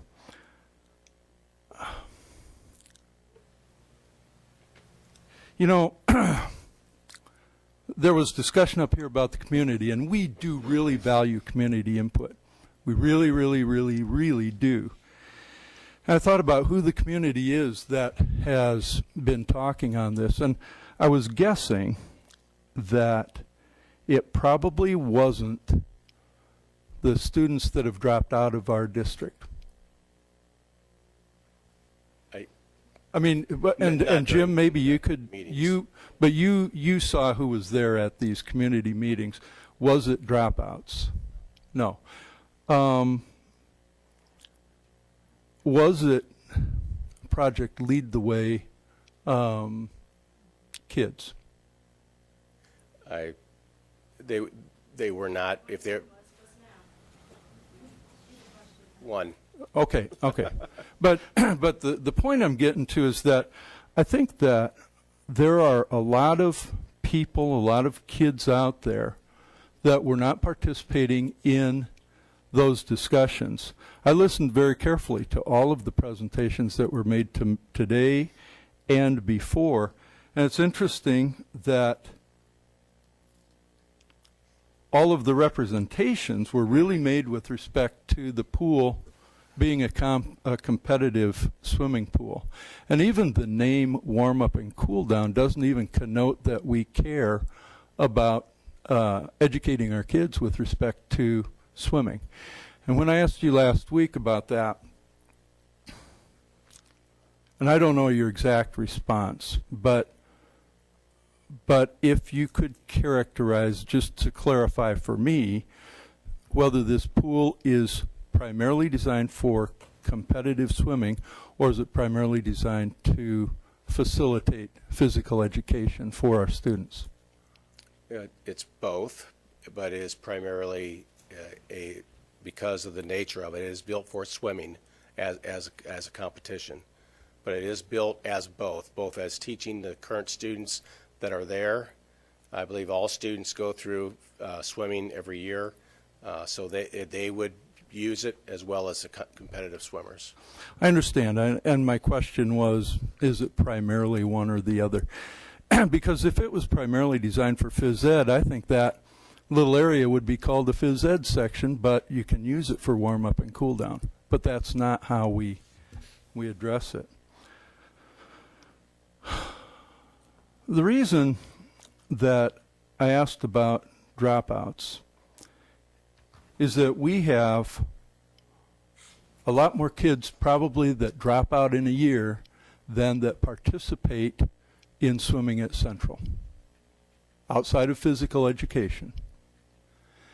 And I'm really concerned that when we start talking about a pool like this, and we talk about $1.2 million, and we go, it's not that much. But I think it's a lot of money.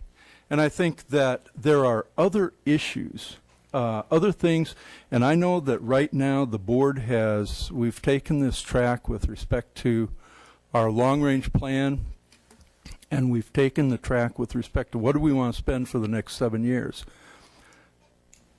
I looked at our revenue purpose statement, and our revenue purpose statement addresses technology.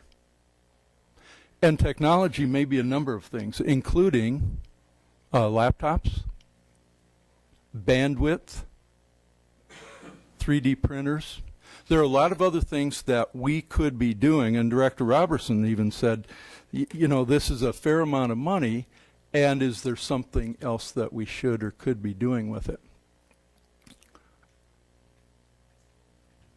We have so many great things going on in this district. And I did want to take a moment just to highlight some of the collaborative things that are going on between the Davenport Parks and Rec and the district. And some of these are highlighted over here on our board, and they talk about some of the things that are going on.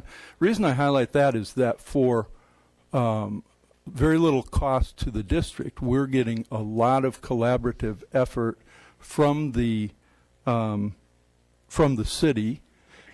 And we get this, which inspires kids in the 5th grade and 6th grade to go out and get into the creeks and understand what's going on, maybe get inspired with science a little bit. When I think about $1.2 million, first I got to go back to the $9 million, which I did vote for a few minutes ago. And $9 million is a lot of money. When I started thinking about what could we do with $9 million, we can do a lot. But even $1.2 million is a lot of money, and I haven't seen the type of need. What we've seen is the request for something like this. We saw the request that came in after the original design, which Director Robertson, I think, properly suggested that if that's standard design, it should have been standard design in December as much as it's standard design now.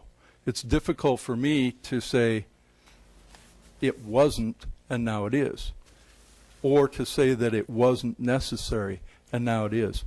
With the approach that we're taking on the bulkhead and the turnaround, and I understand, again, trying to do our absolute best.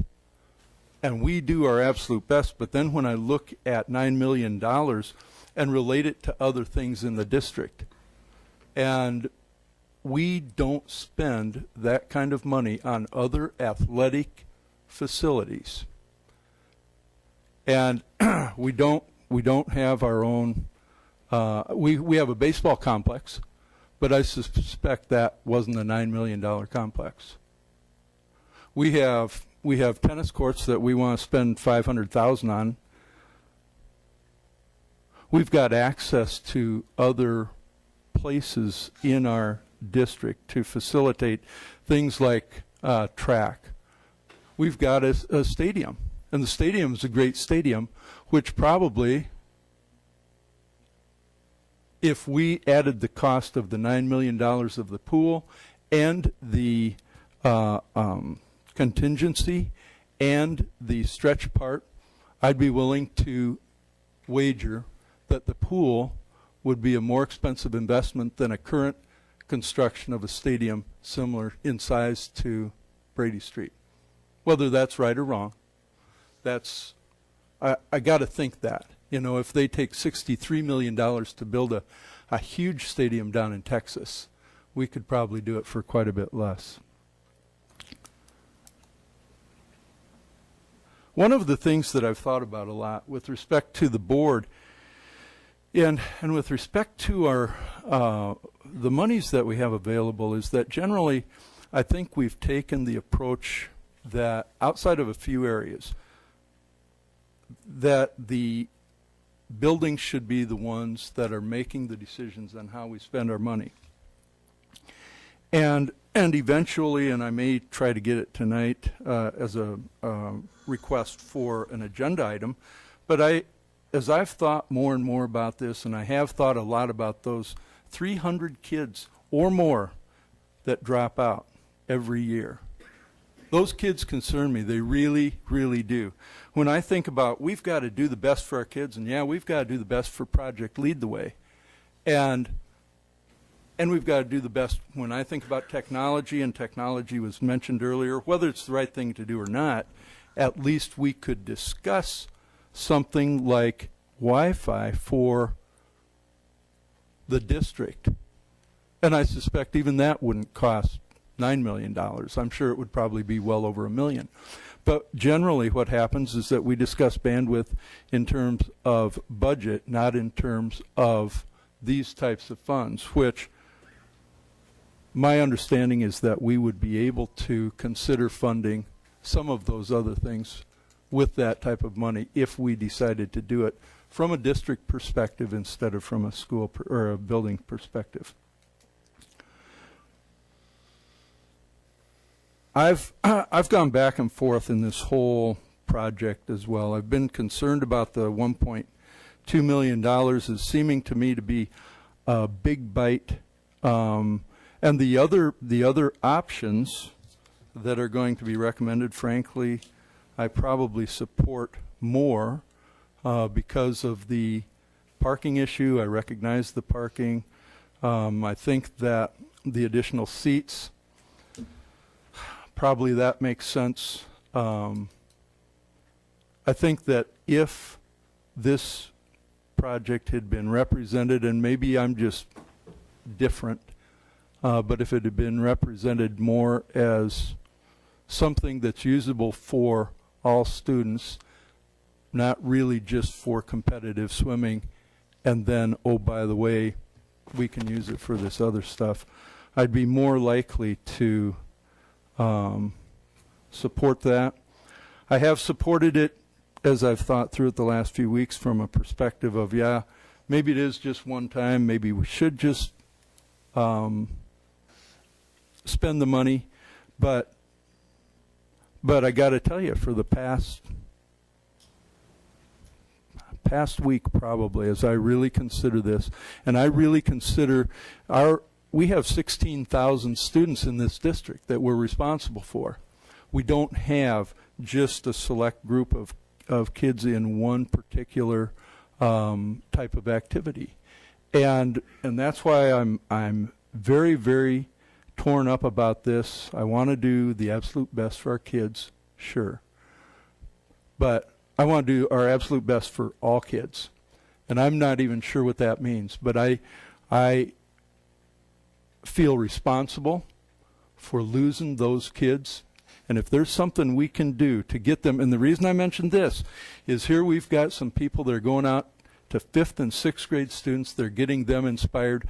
We may be catching some of those kids right now and preventing them from dropping out in 7th through 12th through other programs like this. Sure, maybe swimming could do it too, but I don't think that typically that's where we're going, is to get those dropouts involved in something like swimming. So as I said, I appreciate, I probably had a lot of other things here. I certainly do, but I've taken enough time to express at least the general area of my thought. Thank you for that. Director Zamora. Yeah, I have several comments. First, the dropout situation, that money doesn't come out of this pool. There's nothing that says you can handle dropout programs on the penny sales tax. Secondly, if a $1,200,000 expenditure for a 50-year project is definitely nothing in a budget that's approximately $180 million a year. If you span that out over 50 years, that $1.2 million is going to be used, that comes to practically nothing. We also did spend over $25 million air conditioning all of our schools for 2 months a year, and I never was really supportive of that, but we did do that. The design change came, I believe, because we listened to the community. The community said they thought that would be the best thing for them. We've tried to listen to the community, and now we're saying, well, what they say doesn't matter because they're not a big enough group.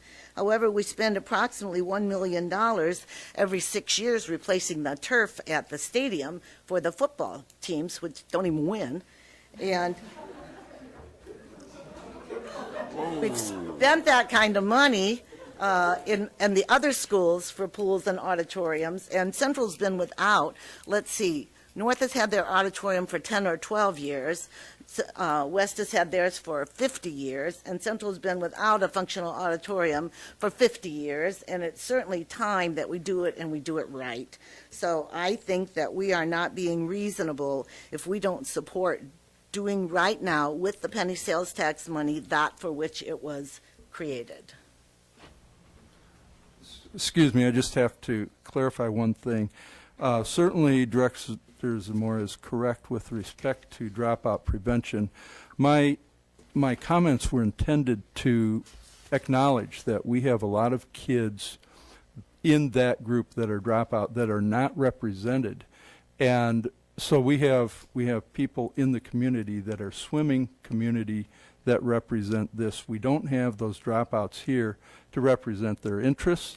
And the other part of it is just that there may be other things. And the reason I mentioned technology is that there may be some technological issues, not necessarily addressed just to dropout, but that may assist with dropout. So I apologize for any understandings there. Director Sherwood. Yeah, the issue of dropouts is very dear to my heart, as you know. And it's an extraordinarily complex thing, but one thing that plays into it is the old-fashioned idea of school spirit, that when young people develop an attachment to their school and feel a sense of pride in belonging to that school, it doesn't mean they got to participate in the football team or the basketball team or anything. It's the climate of that building. It's the pride that's inside that building, and I have no doubt that this program, or the thing we're talking about tonight, is going to strengthen the spirit at Central High School and the climate and the culture that makes it attractive to all the kids there. There's a real sense of pride going to a building that has top facilities. I can tell you, I fought it for 25 years at the Kimberly Center, working in essentially a mausoleum with no windows.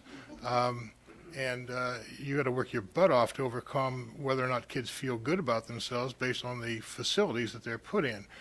Central High School won't be an issue for those kids, many of which, as you point out accurately, end up as dropouts, too many. And there are lots of other things we have to do. RTI, all those things that we've been doing are all aspects. I am not satisfied with the district's current efforts in dropout prevention. I think a lot of it's window dressing and not very effective, and I'm even going to speak to that a little bit tonight. But this thing, I think, is a positive for all the kids. Director Robertson. Thank you. I had a conversation with Director Kluwer not too long ago, and the one thing that I was very appreciative of in the past was that the respect board members had for other board members' opinion. And I will state it again that the people that I come in contact with on a regular basis and the people that Director Kluwer come in contact might have a different perspective. That don't mean either one of us is right or wrong. So I appreciate, what our president had to say, and that's the way he viewed things. And I don't think that I have to justify it or not justify, his comment. Those are his beliefs based on the things that he's heard from other people. So I just want to say that I certainly appreciate your perspective, and thank you. Thank you. Any Director DeFau.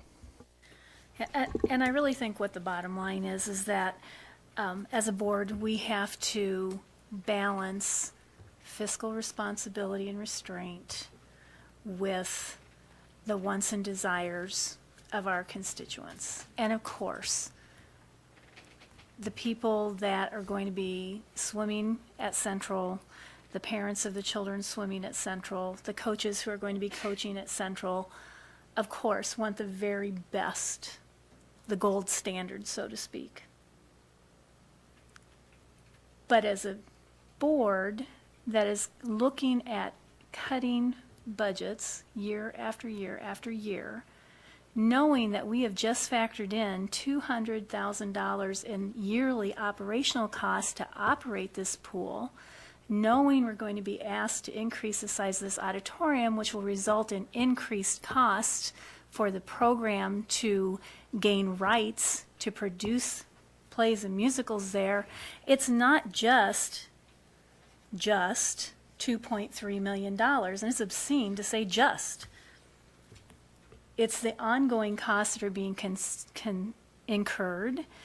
It is the grand scheme of things that we as board members are required to consider. It's not just about Central.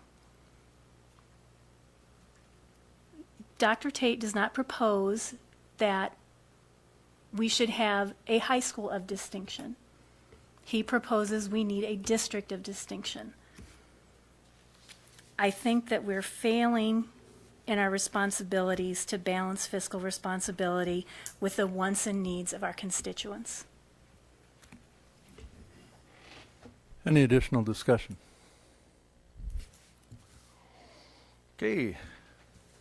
Let me get back to my agenda.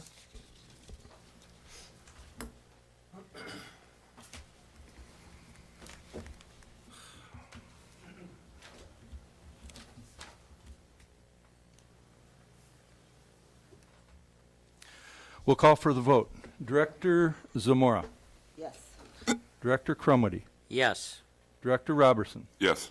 Director DeFau. No. Director Kluel, Yes. Director Sherwood, Yes. and my vote is no.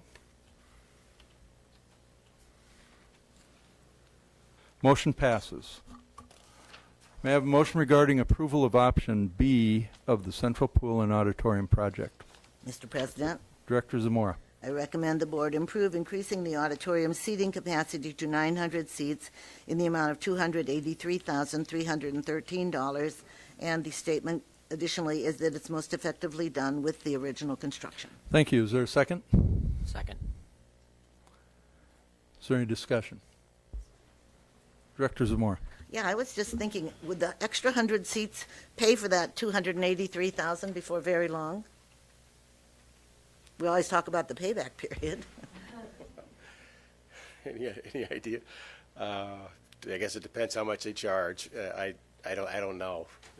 But it would be additional revenue. 100 seats times how many events they have. If they charge something at every event, it will go towards, yes, we'll raise some money. Thank you. Any additional discussion? Director DeFile. Speculating that we'll sell out every show every time. Be that as it may, at the Committee of the Whole, Mr. Reese spoke about the need to have 900 seats in the auditorium and based that opinion on the fact that there was a concert held in December, which he defined as a recruiting concert, which had in excess of 1,000 people in attendance when it was held at the Adler last year. To liken that as a rationale would be to liken that 10 years ago when we built North's auditorium, that we should have built it to accommodate 1,200 people because when they host the big dance once a year, they have in excess of 1,200 people in attendance for that one event. There are additional costs that will be incurred and sustained by the program to have those additional seats, so that cost does not go away. And while granted, Central has an exceptional booster program and lots of community support that affords them some opportunities our other buildings don't, I again think that we need to step back and look at whether or not it's the gold standard. I mean, a 799 capacity auditorium is a very nice auditorium. It's also an auditorium that West and North both have. I don't think because there is a single concert that requires an additional seating capacity is enough justification for the extra seats. Any additional discussion? Director Kluel. Scott, is the capacity of West 799? West is 1,200. That's what I thought. And that's why I was thinking that given the number of students at each of our high schools, that 799 at North, 900 at Central, and 1,200 at West seems about right to me. I think it's based not only on the opportunity to contain the crowds that come for the arts, but then Principal Scott also said that he had a desire to be able to locate two classes of students in the auditorium at the same time. So I think there's a couple of purposes for that. So I support the 900. It seems reasonable to me. Director Robertson. Excuse me. Again, I don't know what the norm is in terms of when we have programs, how many, people turn out. I can't believe that it's going to be 900 overflowing every time. I think this is more the exception. However, when we're talking about educating our students, I always like to think of it as a return on our education and not a return on our investment, because there's no way you can sell the thought that because you're going to have a program that X amount of people are going to come and you're going to multiply that time, the number of people and all that, and come up with, say, in 5 years, our return on investment. It really should be return on education. And that's how, I take a look at this. So I wish I had an answer. Do we exceed 900 on a regular basis, or do we have less than 900 on a regular basis? I don't have that number tonight, so I'll have to decide, how I'm going to vote. Thank you. Director Sherwood? Yeah, and I think of the Central High School band room, for my example, that not that long ago that was built new to meet the needs of Central High School, and now we got kids in the hallways practicing. So even though we run the risk perhaps of overcapacity, I would certainly rather envision a significant growth in our attendance there than to play for the smaller crowd and then regret it later on. Any additional discussion?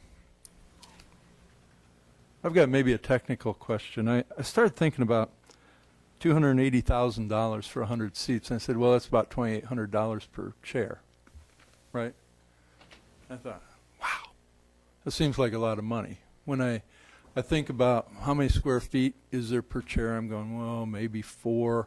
I don't know, but that's okay. I'm just going in a direction. I mean, it just seems like a lot of money. So then I looked at the at this document, which was the conceptual cost study summary that you gave us last week, and in the cost per square foot for Concept 6 auditorium, in the end, you've got $450.39 of hard cost, which, and I said, well, maybe a seat is more than 4 square feet. Maybe it's 6 or 8. I don't know how you calculate that. And then I thought, probably what they did was they just took the number of dollars times the number of square feet for a seat, and you could come up with $283,000 pretty easily. And then when you look at all of the stuff that goes into it, I thought, well, some of that will go into it, some of it won't. You've got a 12.5% increase in certain things and not others. I'm intending to support this, even though it is above and beyond. It does seem like relative to everything else we've been talking about, a relatively minor total cost, but it seems exorbitant on a per seat basis. Is there any additional discussion? Director Crumwitty, did you have something? No, I did not. Okay. We'll call for the vote. Director Zamora. Yes. Director Crumwitty. Yes. Director Robertson. Yes. Director DeFow. No. Director Kluhl. Yes. Director Sherwood. Yes. My vote is yes. Motion carries. May I have a motion regarding approval of option C of the Central Pool and Auditorium project? Mr. President, Director Zamora. I recommend that we approve the additional parking on tennis court property in the amount of $400,000. The comment is that it can be done at a later time, but should be done in conjunction with option D. Is there a second? Second. Is there any discussion? Director Zamora. I would just state that having sent like 9 kids through Central and having attended there myself, that going back as far as the olden days when I went to school there and there hardly were any cars in the world, even then you couldn't park. So anything that improves parking at Central is going to get my vote. Thank you. Director DeFow. At the presentation for the committee of the whole, there was some discussion about parking and whether or not the existing parking was adequate for the enhancements there in the auditorium. I believe we were told that there was adequate parking. Is that not true? She's talking about not handicapped. Are you talking about, you're not talking about No, I'm talking about handicapped. parking in general to accommodate total. the auditorium. Yes, that's what you were told. That's what we were told, that there is adequate parking to accommodate that. Okay. And Director Mr. Martin, can you tell me, were the tennis courts at Central on the long-range facility plan at all?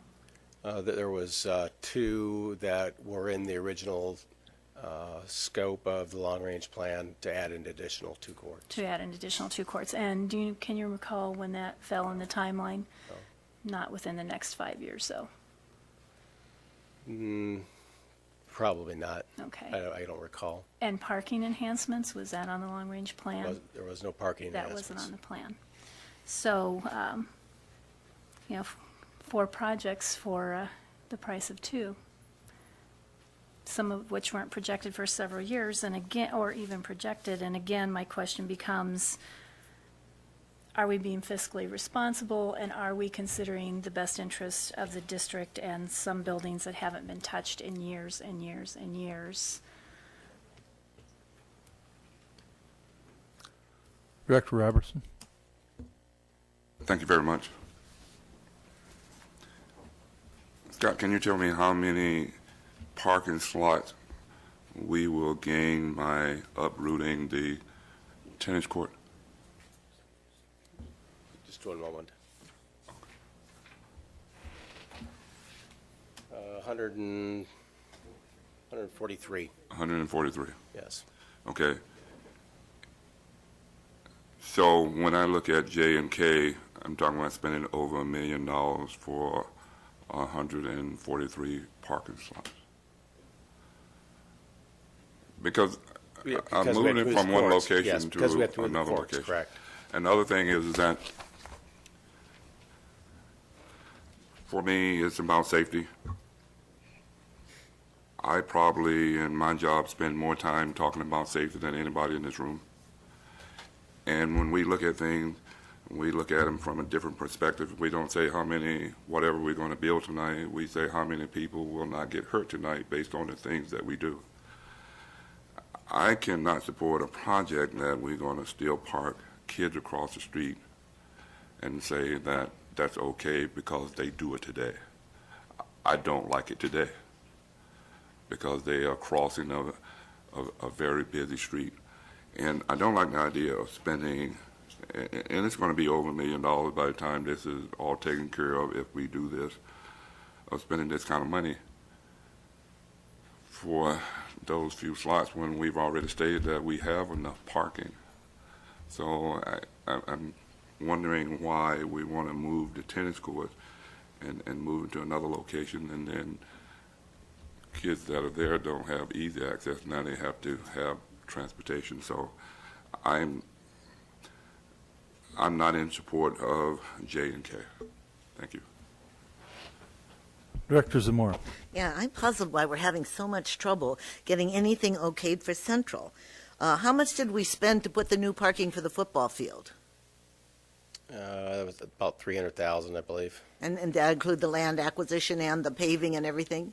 No, we had, I think the building actually was 800,000, and then to tear down, and then the parking. So it was over $1 million. So we spent over $1 million to get additional parking for the football stadium. We're buying properties along 35th Street to build an athletic complex when the time comes right. Why is it so hard to get something done at Central? I'm puzzled. May I, please? Director Robertson. It's not a matter of being hard to get anything done at Central. If you tell me you're going to put the same parking slots down where the band practiced today, not a word out of me. Because I say they're not crossing anything. They're going to park and not have any interference with traffic. So for me, it's all about the safety. It's not about what we're doing here. I just don't like the idea because I see people get hurt every day and every night. And I always ask myself, what could I have done differently to prevent that? So I'm not in support of things that I know that could create an issue when people are crossing a busy street, whether they are young adults going to our school or whether they're grown up. It always just bothers me to see that. So that's where I come from on that. Dr. Sherwood. Yeah, Scott, a couple of things. The current tennis teams, as I understand, practice at Duck Creek. Is that correct? Some of them do. I believe that some of them also practice at the high school. Okay. But there's a reluctance to practice there because balls go in the street, they get distractions from the street itself, that sort of thing. Is that correct? That's what I understand from the coaches. Mr. Scott, would you have any comment for that, please?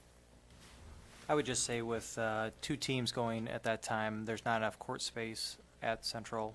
I think that's one of the reasons I know that they've expanded at North, I believe, was to add additional courts, because both teams, swimming seasons are not, different, whereas tennis is at the same time. Well, we're already transporting kids for practice, pretty much, is what I'm point I'm trying to make. Their kids are transported out to Duck Creek to practice on those facilities, yes. Right, okay.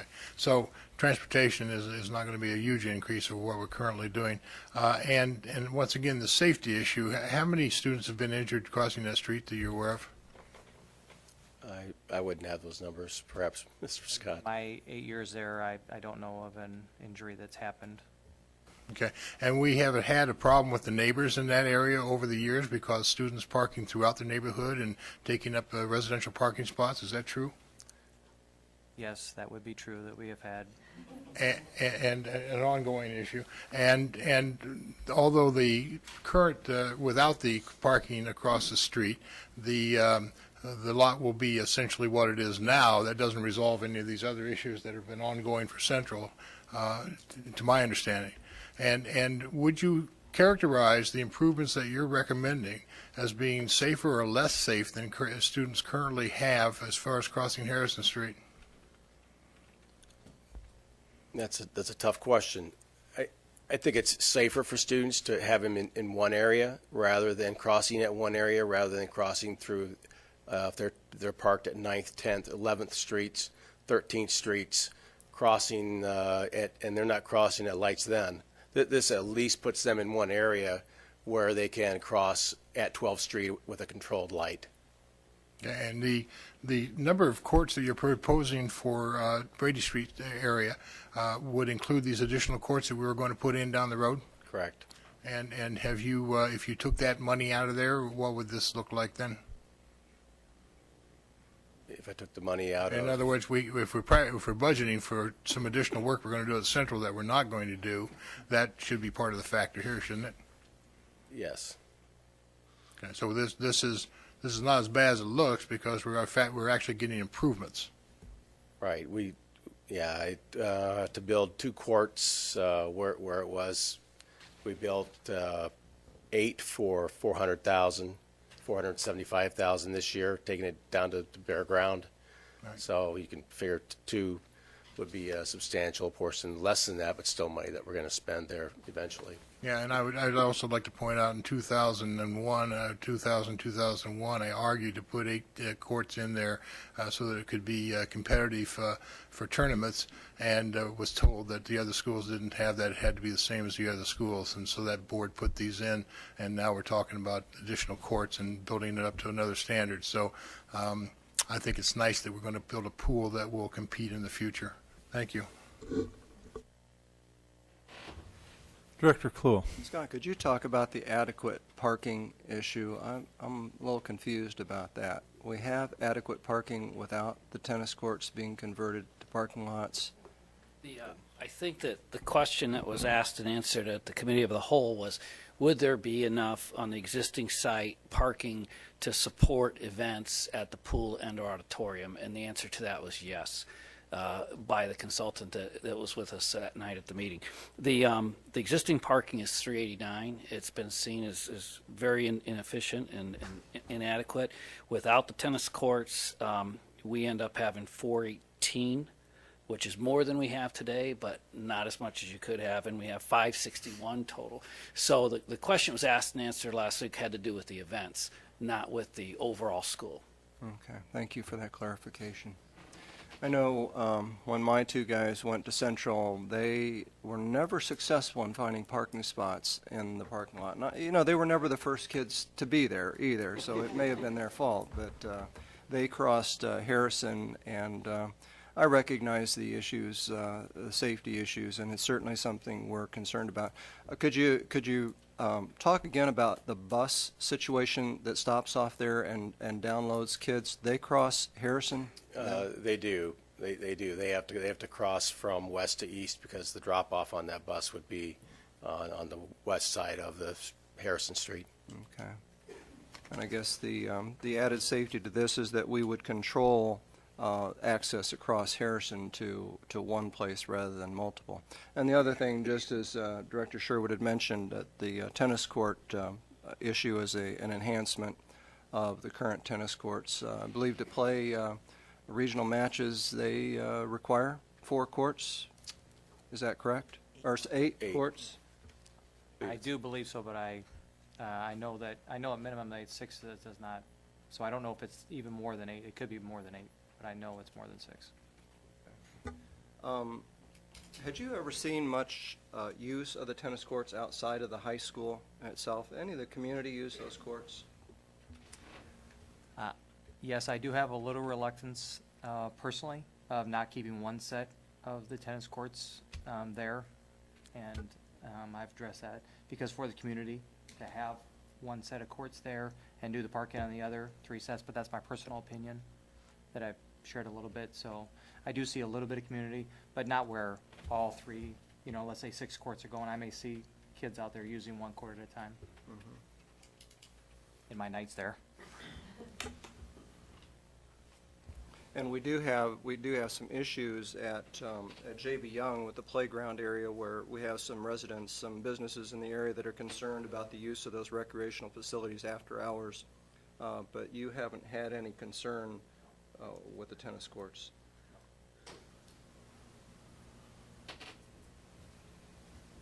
Let me rephrase that. From the standpoint of the street, the 12th Street that goes between there makes it a little cumbersome as far as holding meets and practices because they're crossing the street with one coach trying to monitor that.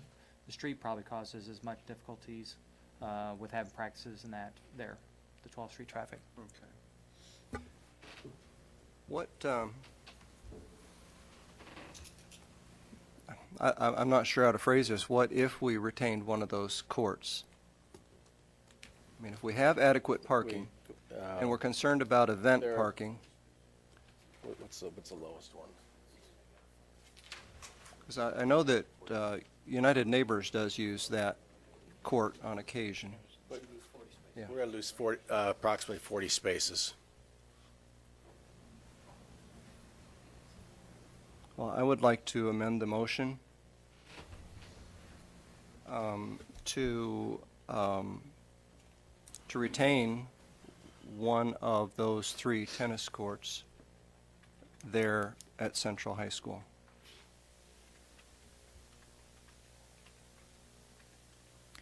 Is there a second to the motion Second. to amend? Okay, thank you. Is there any discussion on this amendment? Director Sherwood. I appreciate you raising this point, Scott. The United Neighbors does use it, I think, for Tennis in the Hood, and I think they just got a grant for it, and I would appreciate being able to retain that as well. One set of courts. Any additional discussion on the amendment? Give me a second to figure this out. We'll call for the vote. Director, and this is just on the amendment, not on the original motion. Director Kluhl. Yes. Director Sherwood. Yes. Director Crumwitty. Yes. Director Robertson. Yes. Director DeFau. No. Director Zamora. Yes. My vote is yes. Motion carries. So that amendment passes, which is to retain one of the 3 tennis courts. That's the essence of your amendment, right? Okay, is there any additional discussion on the original motion, which is to approve the additional parking on the tennis court property with this amended change? Director Crumwitty. Yes, I do have a question, Scott. Reflecting back on the committee of the whole meeting, I thought we heard from the assistant principal about the safety issues, and then you also talked about some conversations with the city and maybe doing something with the city to help with that issue. As far as the crossing between, I have talked with Gary Statz, the city traffic engineer, about that. I know that there are, I had a discussion actually with the architecture group on some things that they've done in urban areas where they've had similar situations, possibly even more traffic, that has slowed down the traffic in those areas to accommodate safe pedestrian traffic. And what are some of those things? I think what we need to do, rumble strips, I think was one that was suggested. The speed cameras, of course, or the lights that flash, that we have at many schools. Could be another one. It is supposed to be a school traffic zone anyway at 25 miles per hour. Perhaps increased enforcement in that area during those hours would be a possibility. So if that were to happen, we'd actually have a safer situation than what we have now with kids parking across the street in the neighborhood, walking across the street. Well, the problem is that they park on many streets, and many times to get farther away than possible. So they're out of sight, out of mind, and this does give them the ability to be on site, closer to the site for safety. This is a possibility with the city to install those. I'll continue to great. Go after that with him. Any additional discussion? I have just a couple quick questions on this. Where will the money come from for option C and option D? Could be out of PEPL. It will be or Yes, could be? it will be out of PEPL projects. So it has nothing to do with our long-range plan? Correct. It was not identified as part of the 10-year long-range plan. Right, it wasn't. And that's why I wanted to clarify in my mind, it really doesn't have a lot to do with our prior motions, except that we're kind of thinking about parking as we think about these changes to the auditorium and pool. And then because we're thinking about parking, we're thinking about the tennis courts. Correct. All right, that's the only question I had. Any additional discussion? We'll call for the vote. And this is the vote to approve option C, which is the additional parking on the tennis court with the amendment that we retain one of the 3 tennis courts there. Director Zamora? Yes. Director Kluel? Yes. Director Sherwood? Yes. Director Crumwitty? Yes. Director Robertson? No. Director DeFow? No. And my vote is no.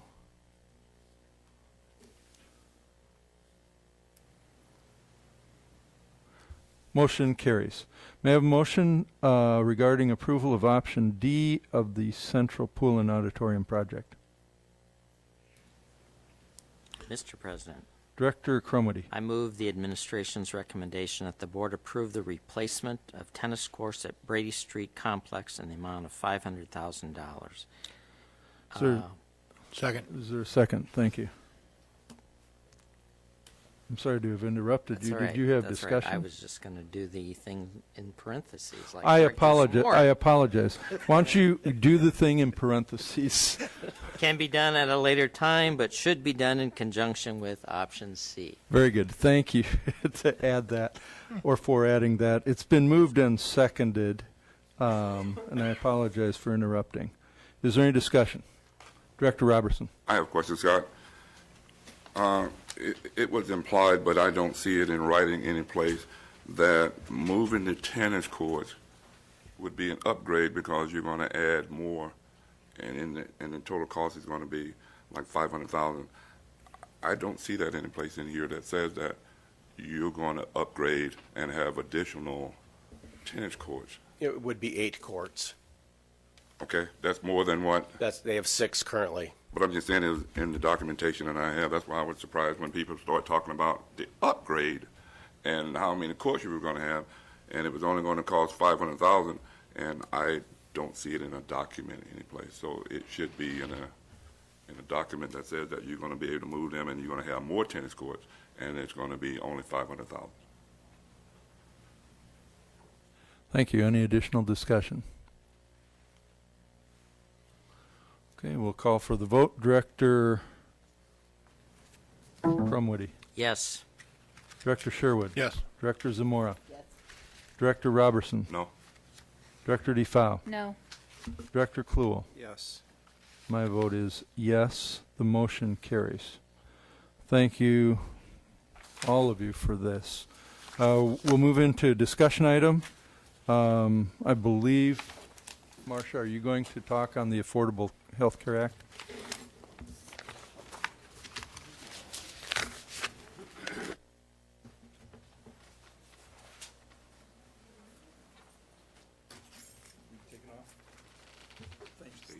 Yeah, thanks for staying there. Wow. This is going to be so riveting.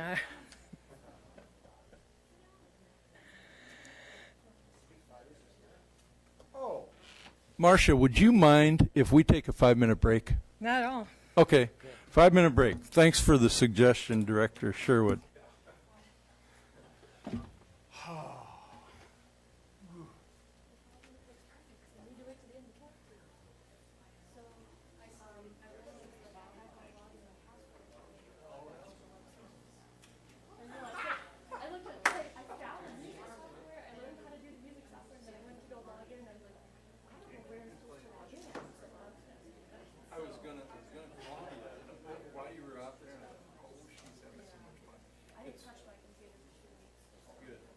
Should be remote industries all one word. Yeah.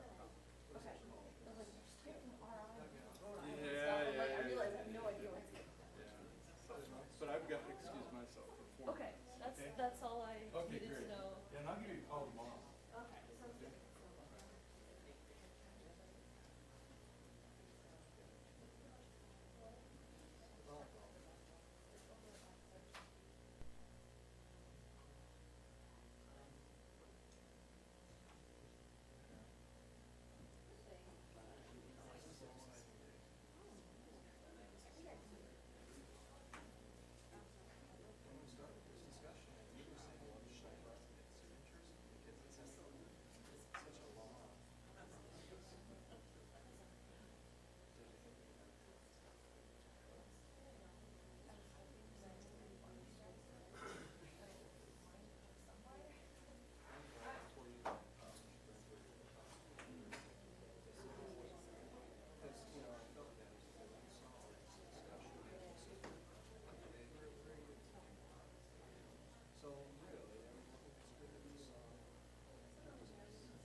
We did take a break. I thought I was the only one, so I hurried to get back.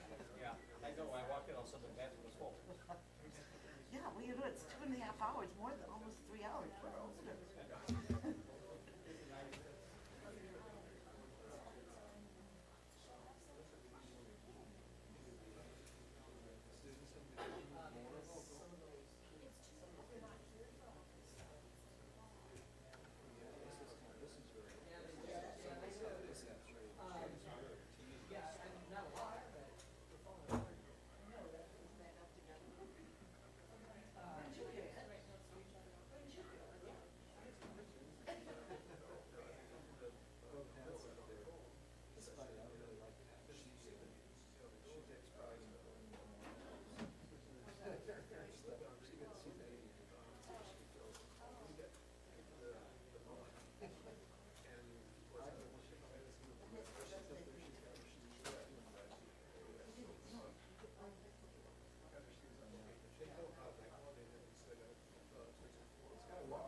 cooled off while we took a break.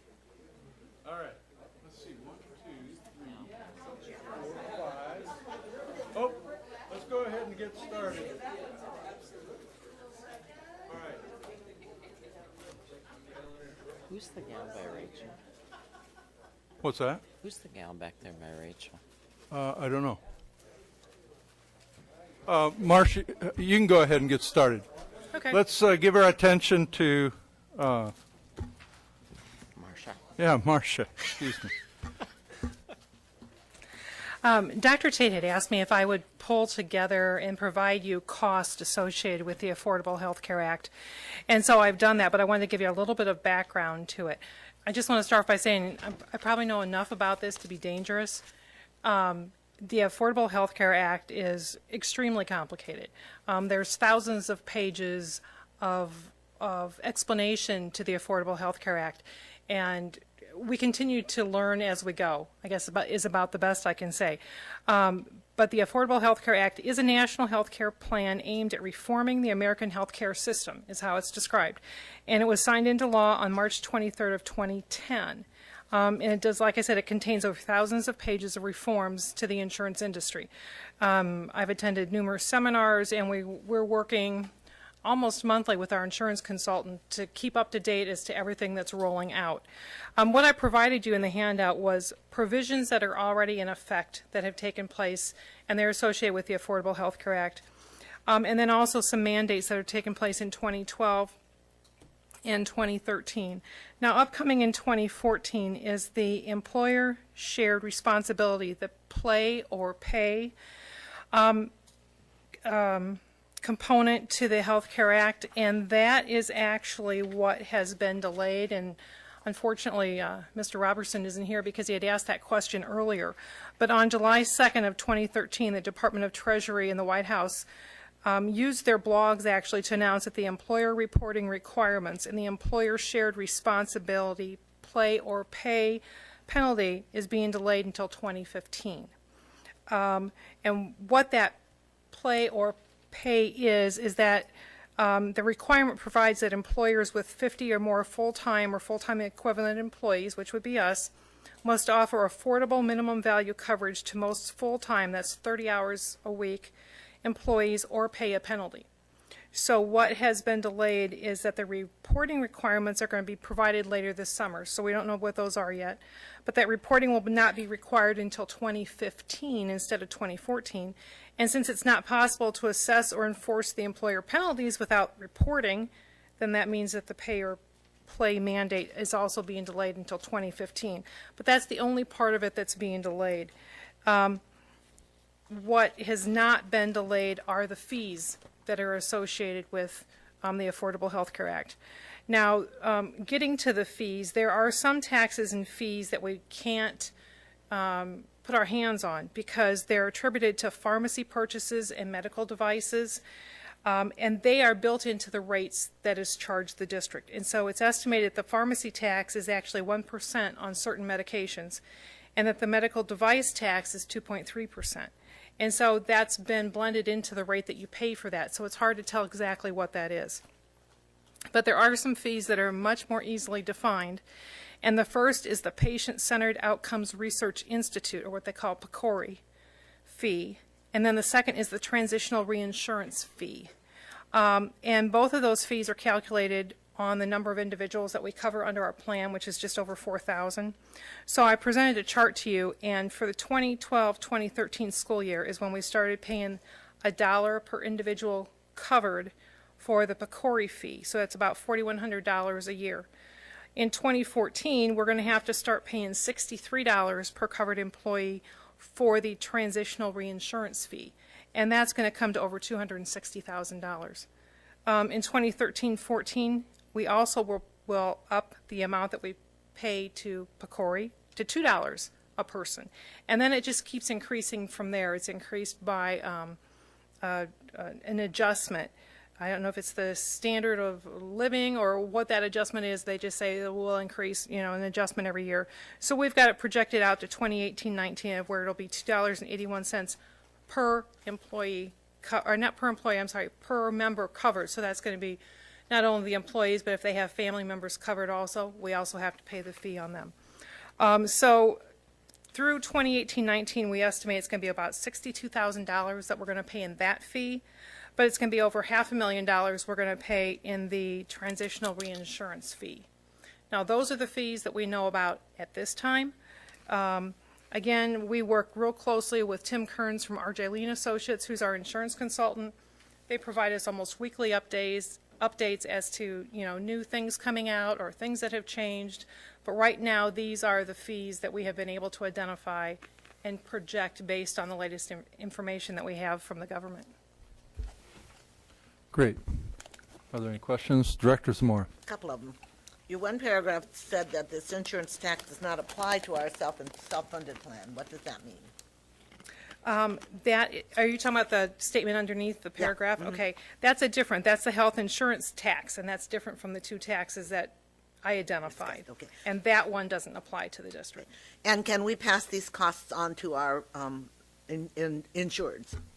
It's currently part of the package when we bargain with our bargaining groups. Just like the cost of the premium is, it just increases the premium by the amount of this tax. Right. So we can pass it on because our goal has been to increase their contribution to the insurance anyway. Correct. Yeah. Okay. Thank you. Director Defoe.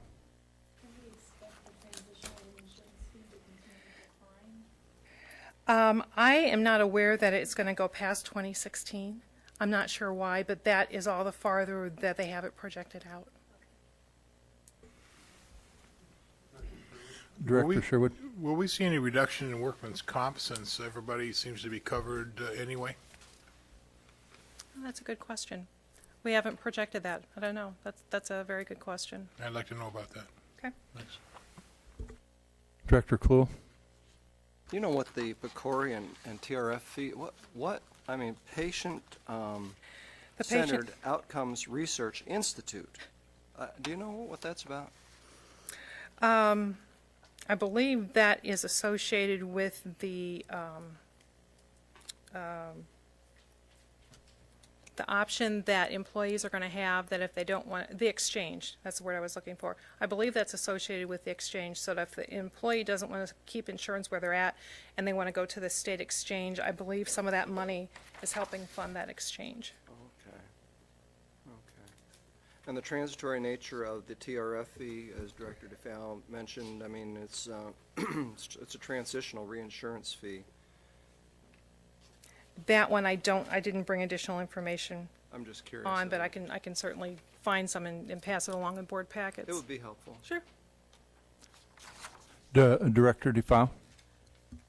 The fees that we're referencing, those can be paid from our self-insurance Yes. fund. So it is important for us to be mindful of these additional costs as we're looking at recapturing some of that excess fund balance. Absolutely. That we want to be mindful if we're going to be looking at, upwards of $500,000 over the next 3 years, that Right. we want to make sure Yeah, that's exactly. a That healthy is fund. that is something that we'll keep our eye on. Director Zamora. Yeah. And did I hear you right? These are costs that are only going to last for 3 years. On the TRF, that's all we have it projected out for. I'm not sure about the PCORI, if that will continue to go up. Or continue to exist? Right. Right. Okay. Thanks. Anybody else? Director Clue. On page 2, you had a double asterisk here, and I just wondered if this was something that you got directly from Tim Kearns, or you put that in there, having some fun, saying that on July 2nd, 2013, the Department of the Treasury and the White House used their blogs to announce that the employer reporting requirements had changed. We changed laws by blog now. I thought that was apparently. That was the first, because in Tim's firm, they constantly are watching this. And so I think they first noticed it on the blog, and they sent us out a notice letting us know that this was coming out, and then they followed it up with the language from the government. But yeah, you're right, this was taken directly from Tim Kearns. Anybody else? Director Defoe. On the bottom of page 1 and upcoming in 2014, the definition of affordable insurance and less than 9.5% of household income, is that nationwide household income? Or is that, do we have any idea how household income is being defined? That's going to be difficult. The last I heard is because we are not privy to household information, that we can take the employee's W-2 and look at the amount of income they have and then use that to project whether or not they're going to fall within this realm. It doesn't represent the whole household, and that's going to be one of the difficulties. So I'm kind of glad to see that they're delaying that, because I think that's one of the problems is some of these things are going to be very hard for employers to define. It almost assumes that you may have a sliding fee scale for insurance premiums, because 9.5% of one employee's household income is going to be quite different. Right. Anybody else? I'm curious about that same section where it talks about paying the penalty for each full-time employee, and it defines it as 30-plus hours per week. Is that the same as our definition? We currently, in all of our contracts, offer insurance to employees that work 30 hours a week or more. Where it's going to have an impact for the district is that will now also include substitute employees, employees that are on a temporary contract, seasonal employees. If they work 30 hours a week or more, we are going to have to consider them as full-time employees. So there are some cost implications there from the standpoint of employees currently that are not offered insurance. We will have to offer insurance under this provision. Or pay the penalty. Or pay the penalty. And we don't know yet which would probably be the better approach, or the most cost-effective. Correct. So that's one of the things, as I've been looking at it, is the federal definition of full-time doesn't necessarily match all of the employer's definitions. Oh, absolutely. Right. And if ours, you say ours is 30 or more, theirs is more than 30, right? The way it's stated there. 30 hours plus. 30 plus. So theirs is like 30.1 and ours is 30.0. And I'm trying to figure out what effect that, I mean, you've described part of the effect, and that probably could be significant. Absolutely. Because we have a number of substitutes, especially guest teachers, that some of them may work year-round. And so we take a look at them, and they currently, because they are not considered a full-time employee, are not offered health insurance benefits. They will have to be under the Affordable Health Care Act.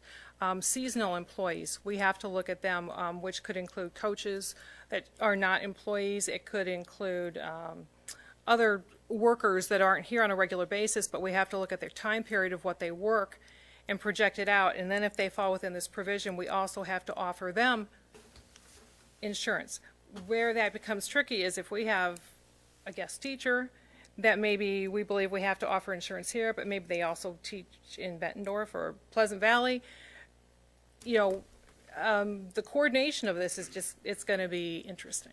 So, I mean, if you're starting to say things that really concern me, especially if somebody like seasonal or part-time, something like that, and part of what I've been reading is that some districts are already making changes to prevent that from happening. Is that something that you see us moving toward, or? I know that there are some districts that currently do not offer benefits to employees that work 30 hours.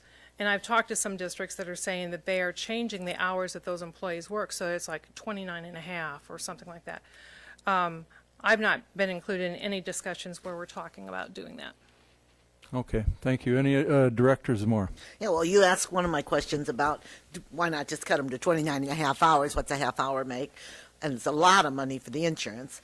In addition, though, if you say we have a coach who for a 6-week baseball season is working 40 hours but really doesn't work otherwise and doesn't even make enough money that would cover the cost of the insurance, will we have to insure them? See, I haven't gotten down to exactly how we have to calculate the seasonal employees yet. We just know that that's a group that we're going to have to look at and determine whether or not they're going to fit within this definition. Well, based on our athletic record, we better not cut the time of the coaches. All right, any additional discussion? Director Sherwood? Yeah, I just hope we don't ever go down the road of some of the notorious retailers and people that have played that game of cutting time to just below where they have to provide benefits. I think that's disingenuous, and it's a slap in the face of our employees. So I applaud you for what we're doing now. I would not applaud you if you did that. So. Any additional discussion? All right, thank you very much, Marcia, for that update. Appreciate it. We'll move on to administrative reports. Mr. Schneiden? No, I don't have anything at this time. Mr. Scott? Okay, thank you. Move on to board reports and requests. Are there any? Director Sherwood. Several. Number one is an information request. I would like a report on the district's efforts to curb truancy and absenteeism. I'd like to know exactly what we're doing, especially in the lower grades, and how that's working out and how we're measuring what we're doing. Second thing, I would like an update on the district's efforts to separate poor-performing teachers and administrators. We've had some assurances when Dr. Kate came on board that would be a priority, and I want to know how that's faring. There should be some data available on that. I would think we're in the process of evaluating Dr. Tate, and that's one of the factors I would like to look at.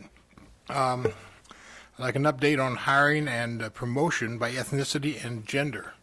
I've had some serious concerns about the reduction in women in positions of power throughout the district. It's been significant, and I'd like to see the data on that to see if my suspicions are correct. And finally, I would like a report on the school within a school program with the essential data, including retention of students, scores. I would also like to have included how they were staffed and the qualifications of that staff, including the number of years of service in the district.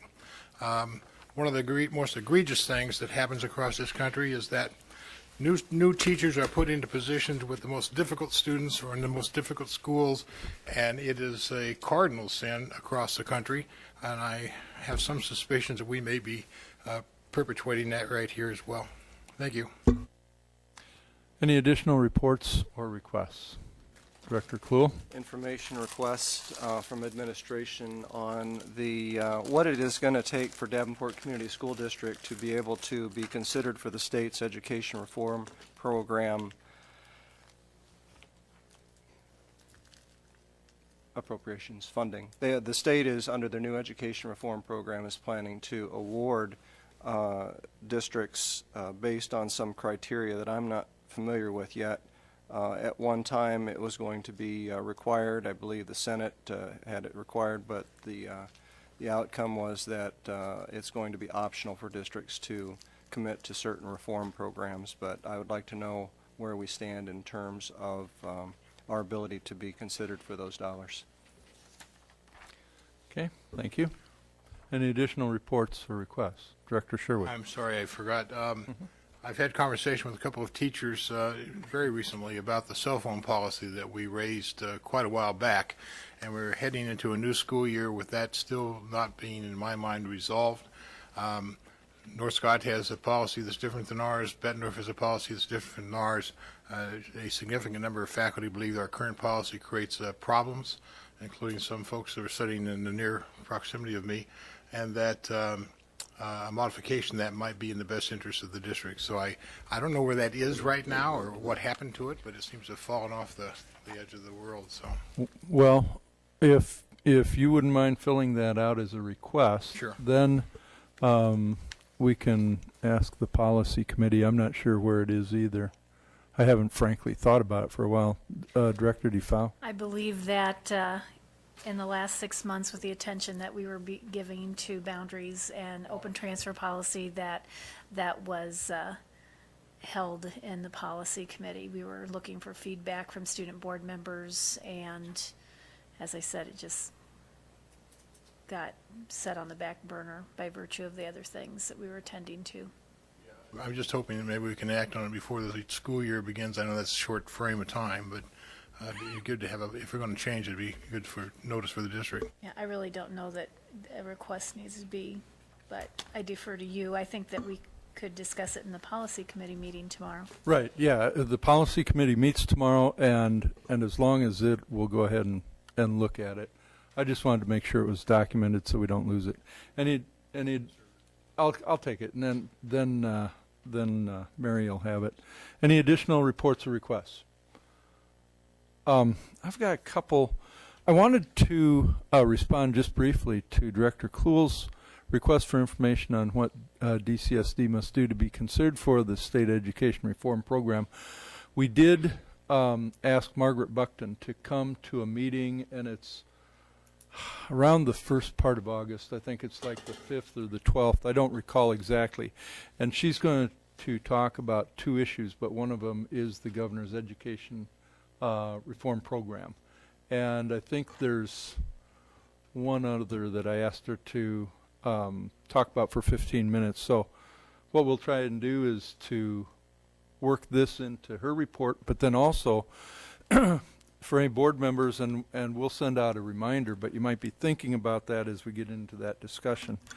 I wanted to mention a couple of things. I think that everybody on the board received this notice of the Youth Fest coming up this week, and it's something that I know some of us have attended in past years. There are some really exciting things going on with Youth Fest. I'd encourage all of us to go if we could, and all of you out there to go if you could. I wanted to talk for a minute, too, about the Davenport Public Works. I met Robin Dunn up there, and I didn't bring my notice of what her title is, but she's really working on community outreach and education programs. She works a lot with our groups here, especially with Rachel Steiner, our marketing groups, and some of these posters that are put up here are going to be displayed, I think, at a couple of places. One is at the Youth Fest, and one of the programs that they're working on, and they have a whole lot of them, but this Living with Floods is really fascinating when you think about what's going on there, and they're trying to almost celebrate the aspect of floods and how it affects our culture, what can we learn from it, how it affects our music. It's just a really interesting approach. And when I mentioned earlier that they're working with some of our 5th grade students and 6th grade students to help them get excited about what's going on out there in our community. And in addition, our district and Davenport have been selected by the University of Iowa at one of its presentations that's going to take place at the Iowa State Fair on August 8th.